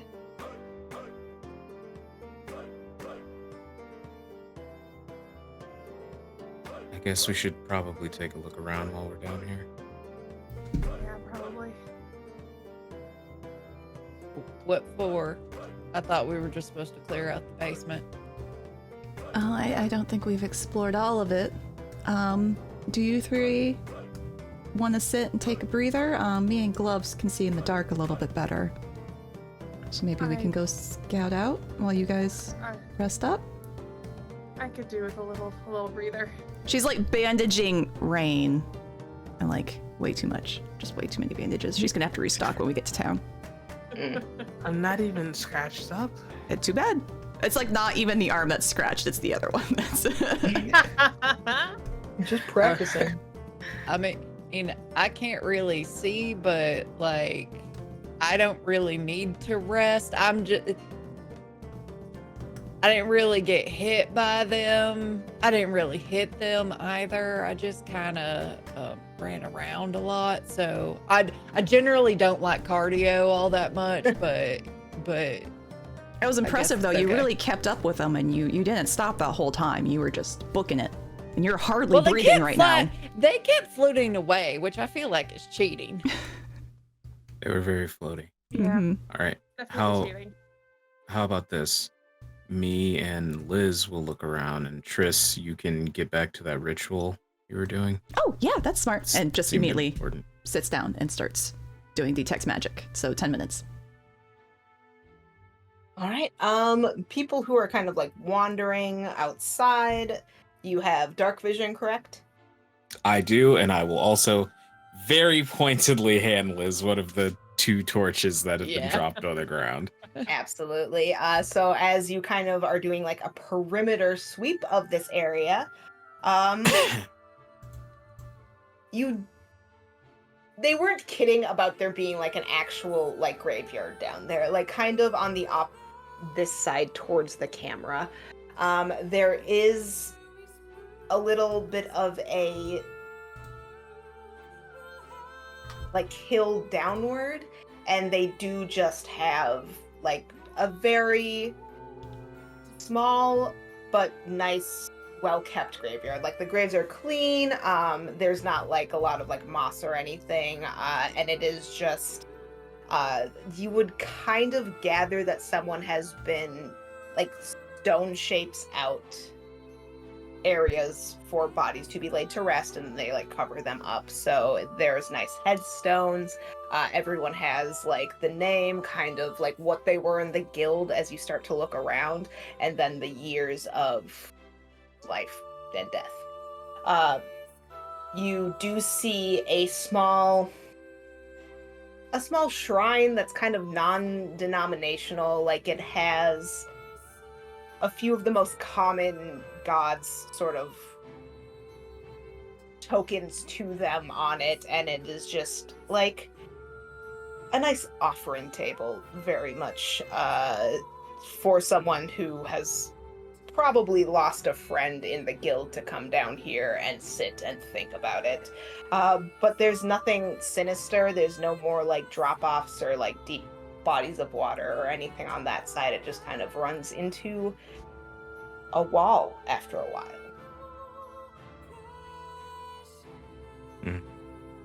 Yeah. And then we had also... What we got? Liz, you were also wandering around looking at stuff with a torch? Yeah. Alright, so if Gloves kind of went towards camera the most, and you kind of like went out round making like wider circles on this area, you're kind of finding the same thing. Not a graveyard, obviously, but where it's just like, this is kind of a high point, this basement, and everything that is happening underground kind of falls away from it. You're noticing that the ceilings, for the most part, are staying pretty steady.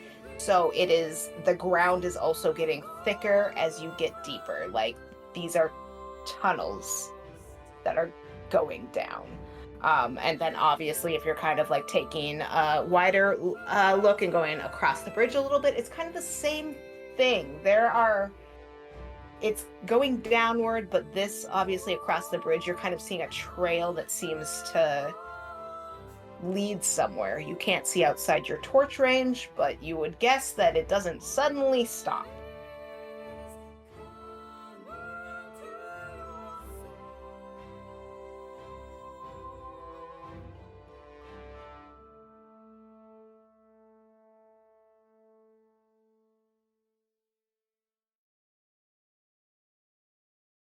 trying to decide whether this dummy would come back and report to the group or keep going. Keep Liz going. is just standing there thinking so hard, holding a torch. Yeah. I mean, when in doubt, roll for it, and you can add that D4 to it.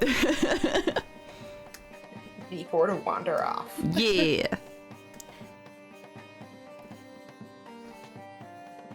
She goes down that trail a little bit. All right. As you go, you don't encounter any more screaming mushrooms. And there's part of you that wonders if that was like a security system. So you take, She runs into the rats. you know, they're cranium rats this time. So yeah, you go about like 100 yards down this fairly well-worn trail as you go across the bridge, and you're not running into anything. Like, it's also, you're gathering that this is a new ecosystem. So it's like, it's kind of like right now you just went 100 yards in the woods and you're not going to get attacked by something every 100 yards, if that makes sense. Okay.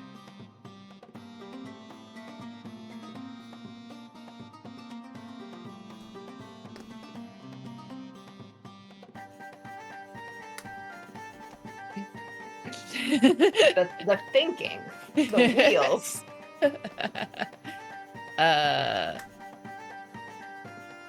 Wheels don't think. Yeah, she's gonna keep going. So you go another 100 yards. It's still like a very gentle slope down. At this point, you get to a point where you see, like, you walked across a bridge to get across a little, like, lake that was happening right at the edge of that.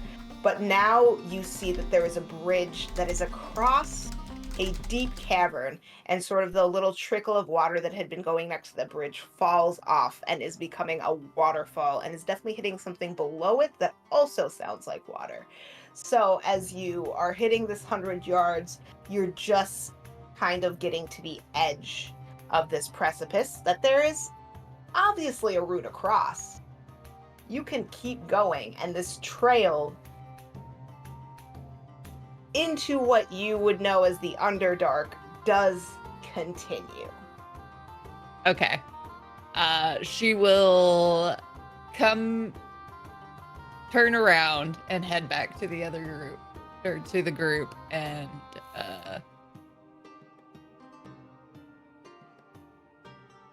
there's a path to the Underdark over there. That sounds bad. I mean, I've never actually been in the Underdark. That's generally advisable. You want to go into the Underdark, don't you? I mean, I've never been into the Underdark, but I'm doing a lot of things that I've never done before right now. So, but yeah, it'd be kind of cool to go into the Underdark. How about we start with telling the people that we're done with this, and we can circle back to the Underdark then. You're not doing that thing that my older sister likes to do, which is trying to pacify me and saying that we'll come back and do something, but like, we're not gonna come back and do something. No, I am extremely accommodating and probably would legitimately go with you if you really wanted to. But we should tell them first. I guess that's sound. Little dejected, but you know.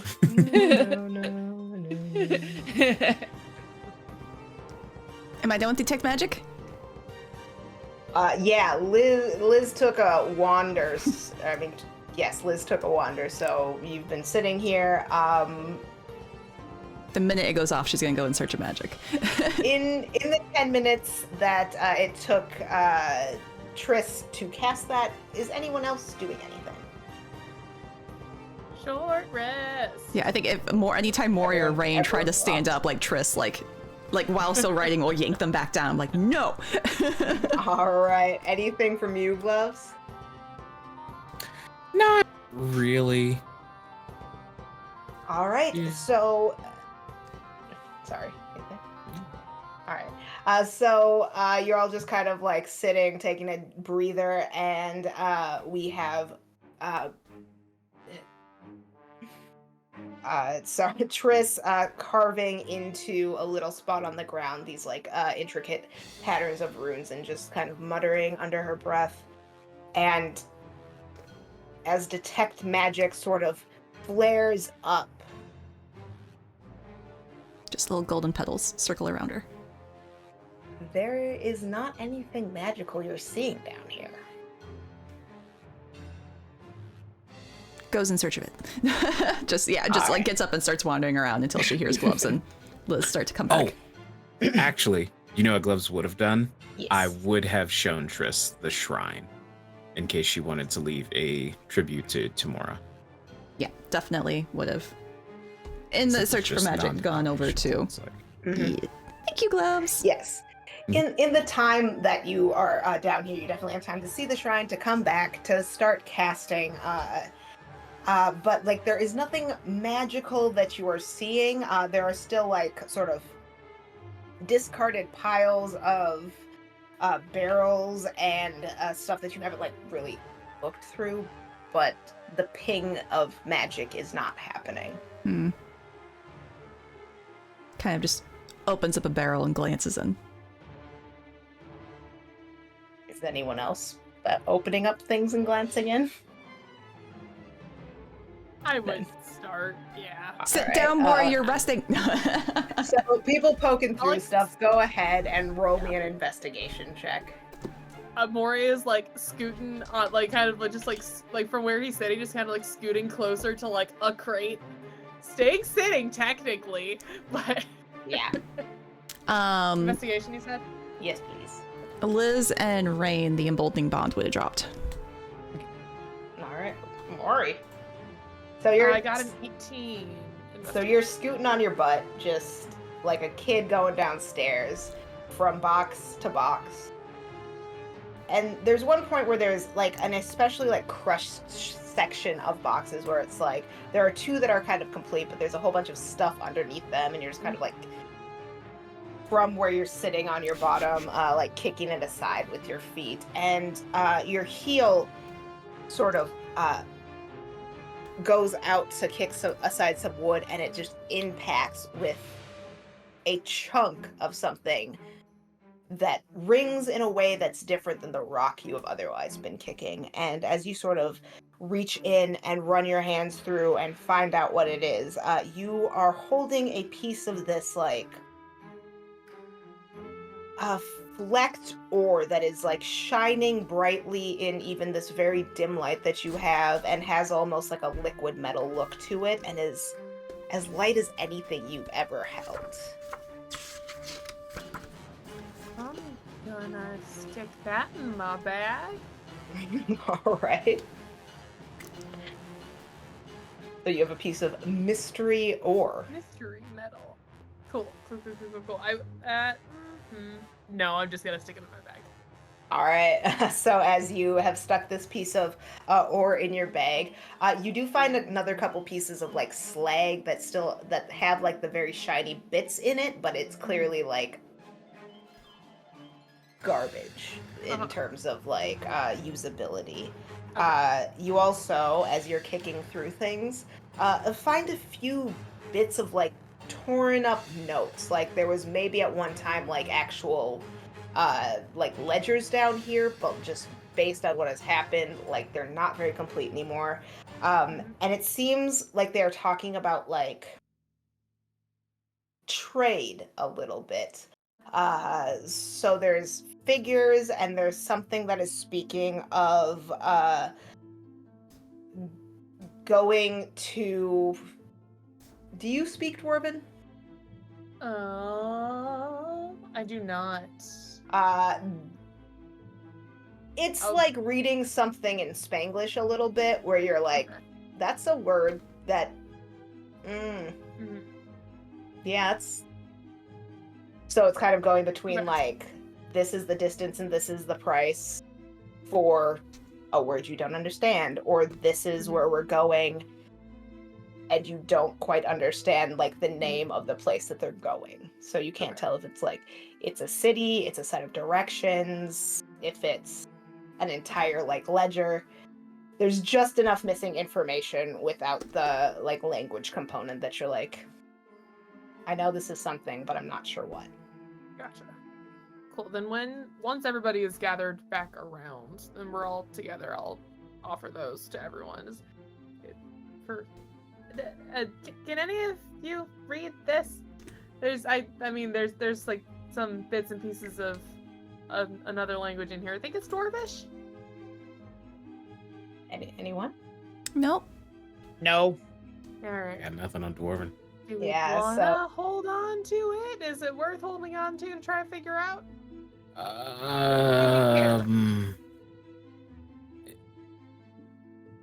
It may can not. Stuff it in my Gloves will bag. actually switch back to signing, just so that this is not spoken aloud, and we'll say that might be a business ledger for the people upstairs. So keeping it, probably not a great idea, because it's the type of thing they would notice is missing. It is also, you do notice, extremely torn up. Like, the thing that you've gathered overall is that this place was, like, sort of taken over by, like, these spectator type figures, and things were very Gotcha. heavily ruined. So Okay. it feels like it's been a while since they've been able to use this area. At least 4 or 5 months. Well, in that case, Gloves will shrug and go, but if it's not theirs, sure. I'll tuck that into the bottom of my bag with the ore. All right. And you didn't show anyone else the ore? Nope. All right. Excellent. I'll show them the flag. I'll point that out. All right. Does anyone do anything about slag? I don't know much about metals. I'm a more chef. an expert in growing things. Yeah. Yep. You have a cool rock that has little bits of metal in it. I found a rock. Right. And, you know, if that's of no interest to anyone, you guys have pretty much found what you can find down here. As you poke through, it's a lot of rune stuff. Like, mostly you can kind of just tell that this was a something that people passed through, and maybe there were like a little bit of like business meetings, or like people who had the heat on them would come down here to hide, but you're guessing that it's not a safe. It's not the most important information that they have that you found.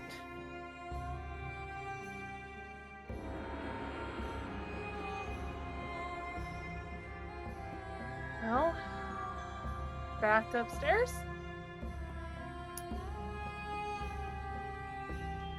All right. And you head back up the stairs and sort of reach your hand out, put it on the handle, and open this door. And that's where we'll end tonight's episode. And then they murder you all. Then they jump us. Right? And then we die. We thought those guys would kill you, and now we have to do it ourselves. Yeah. Yeah. Yeah. Yeah, just like, you know, you kind of breach the threshold, make it out of the basement, and the last glimpse you get in this, like, moment is a vaguely surprised face of a dwarven woman with a beard. So, yeah. And, we'll go around, and talk about the people, where you can find us and what we are doing and all of that fun stuff. And we will go ahead and start with Shield Maiden. Oh, hi. Hello. Every time. I'm first now. I have to get used to that. Okay, I forgot. Hi, hello. I'm Natalie, Shield Maiden or Shield Maiden cosplay across all platforms. It's Shield spelled with 2 I's. I'm mostly on Instagram, posting cosplay stuff when I remember to actually post about it. But yeah, working on stuff for C2E2. Let's fucking go. All right. So yes, say to it, and it's the Riddler. Oh, hello. That is me. Hello, my wonderful children of the dark. My name is Dee. I'm a voice actor, streamer, musician, professional, GM, all across the interwebs. I've been so busy recently. I'm getting married in the fall, so I have no plans except to spend time with these lovely peoples whenever work will permit me to. You can follow me on the dying site known as Twitter @It'sTheRiddler, and follow me on Twitch @It'sTheRiddler.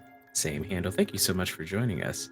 The meal that Gloves is going to make everyone, whether we talk about it or not, is a owlbear stew. And owlbears, being known for their gaminess, the idea is to remove as much of the fat as possible, brown it in a dark pan, mix it with some dark stout, which is what we got before we left the bar, and add some root vegetables. So Gloves has to go grocery shopping for a couple of things. You're making me so hungry. Yeah. I mean, we'll have time to describe it when you survive next time, for sure. That's how I'm gonna bribe them. That's how we're getting out of this. I mean, they do have that like little fire pit already going. Gotta break out your shield / walk anyway. And we'll go down to Bodoni Italic. Oh, hi, it's me. I'm Bodoni Italic or Bodoni Cosplay across not that many places anymore. Pretty much Instagram and Blue Sky. I still got my Twitter account, but I'm not doing anything over there, really, other than reposting things.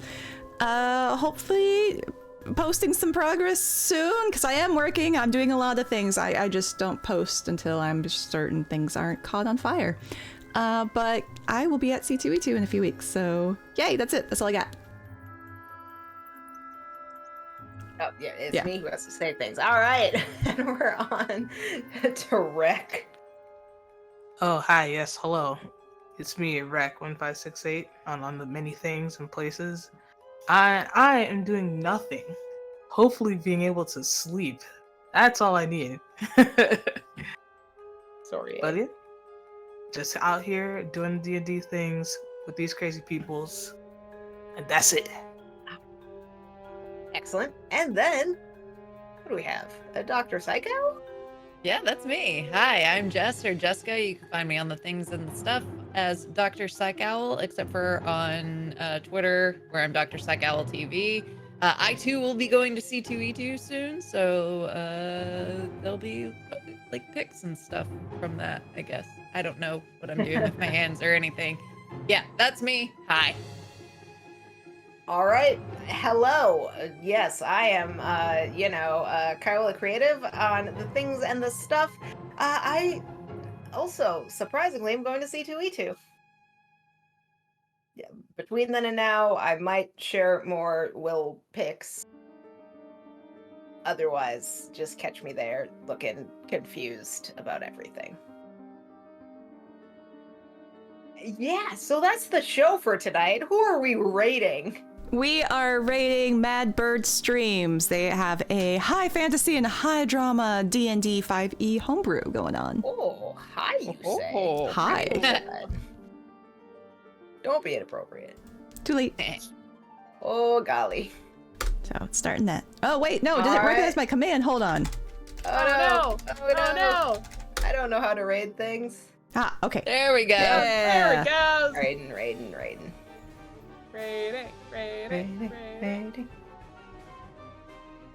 Here we go. Here we go. Here we go. Here we go. That's us being helpful.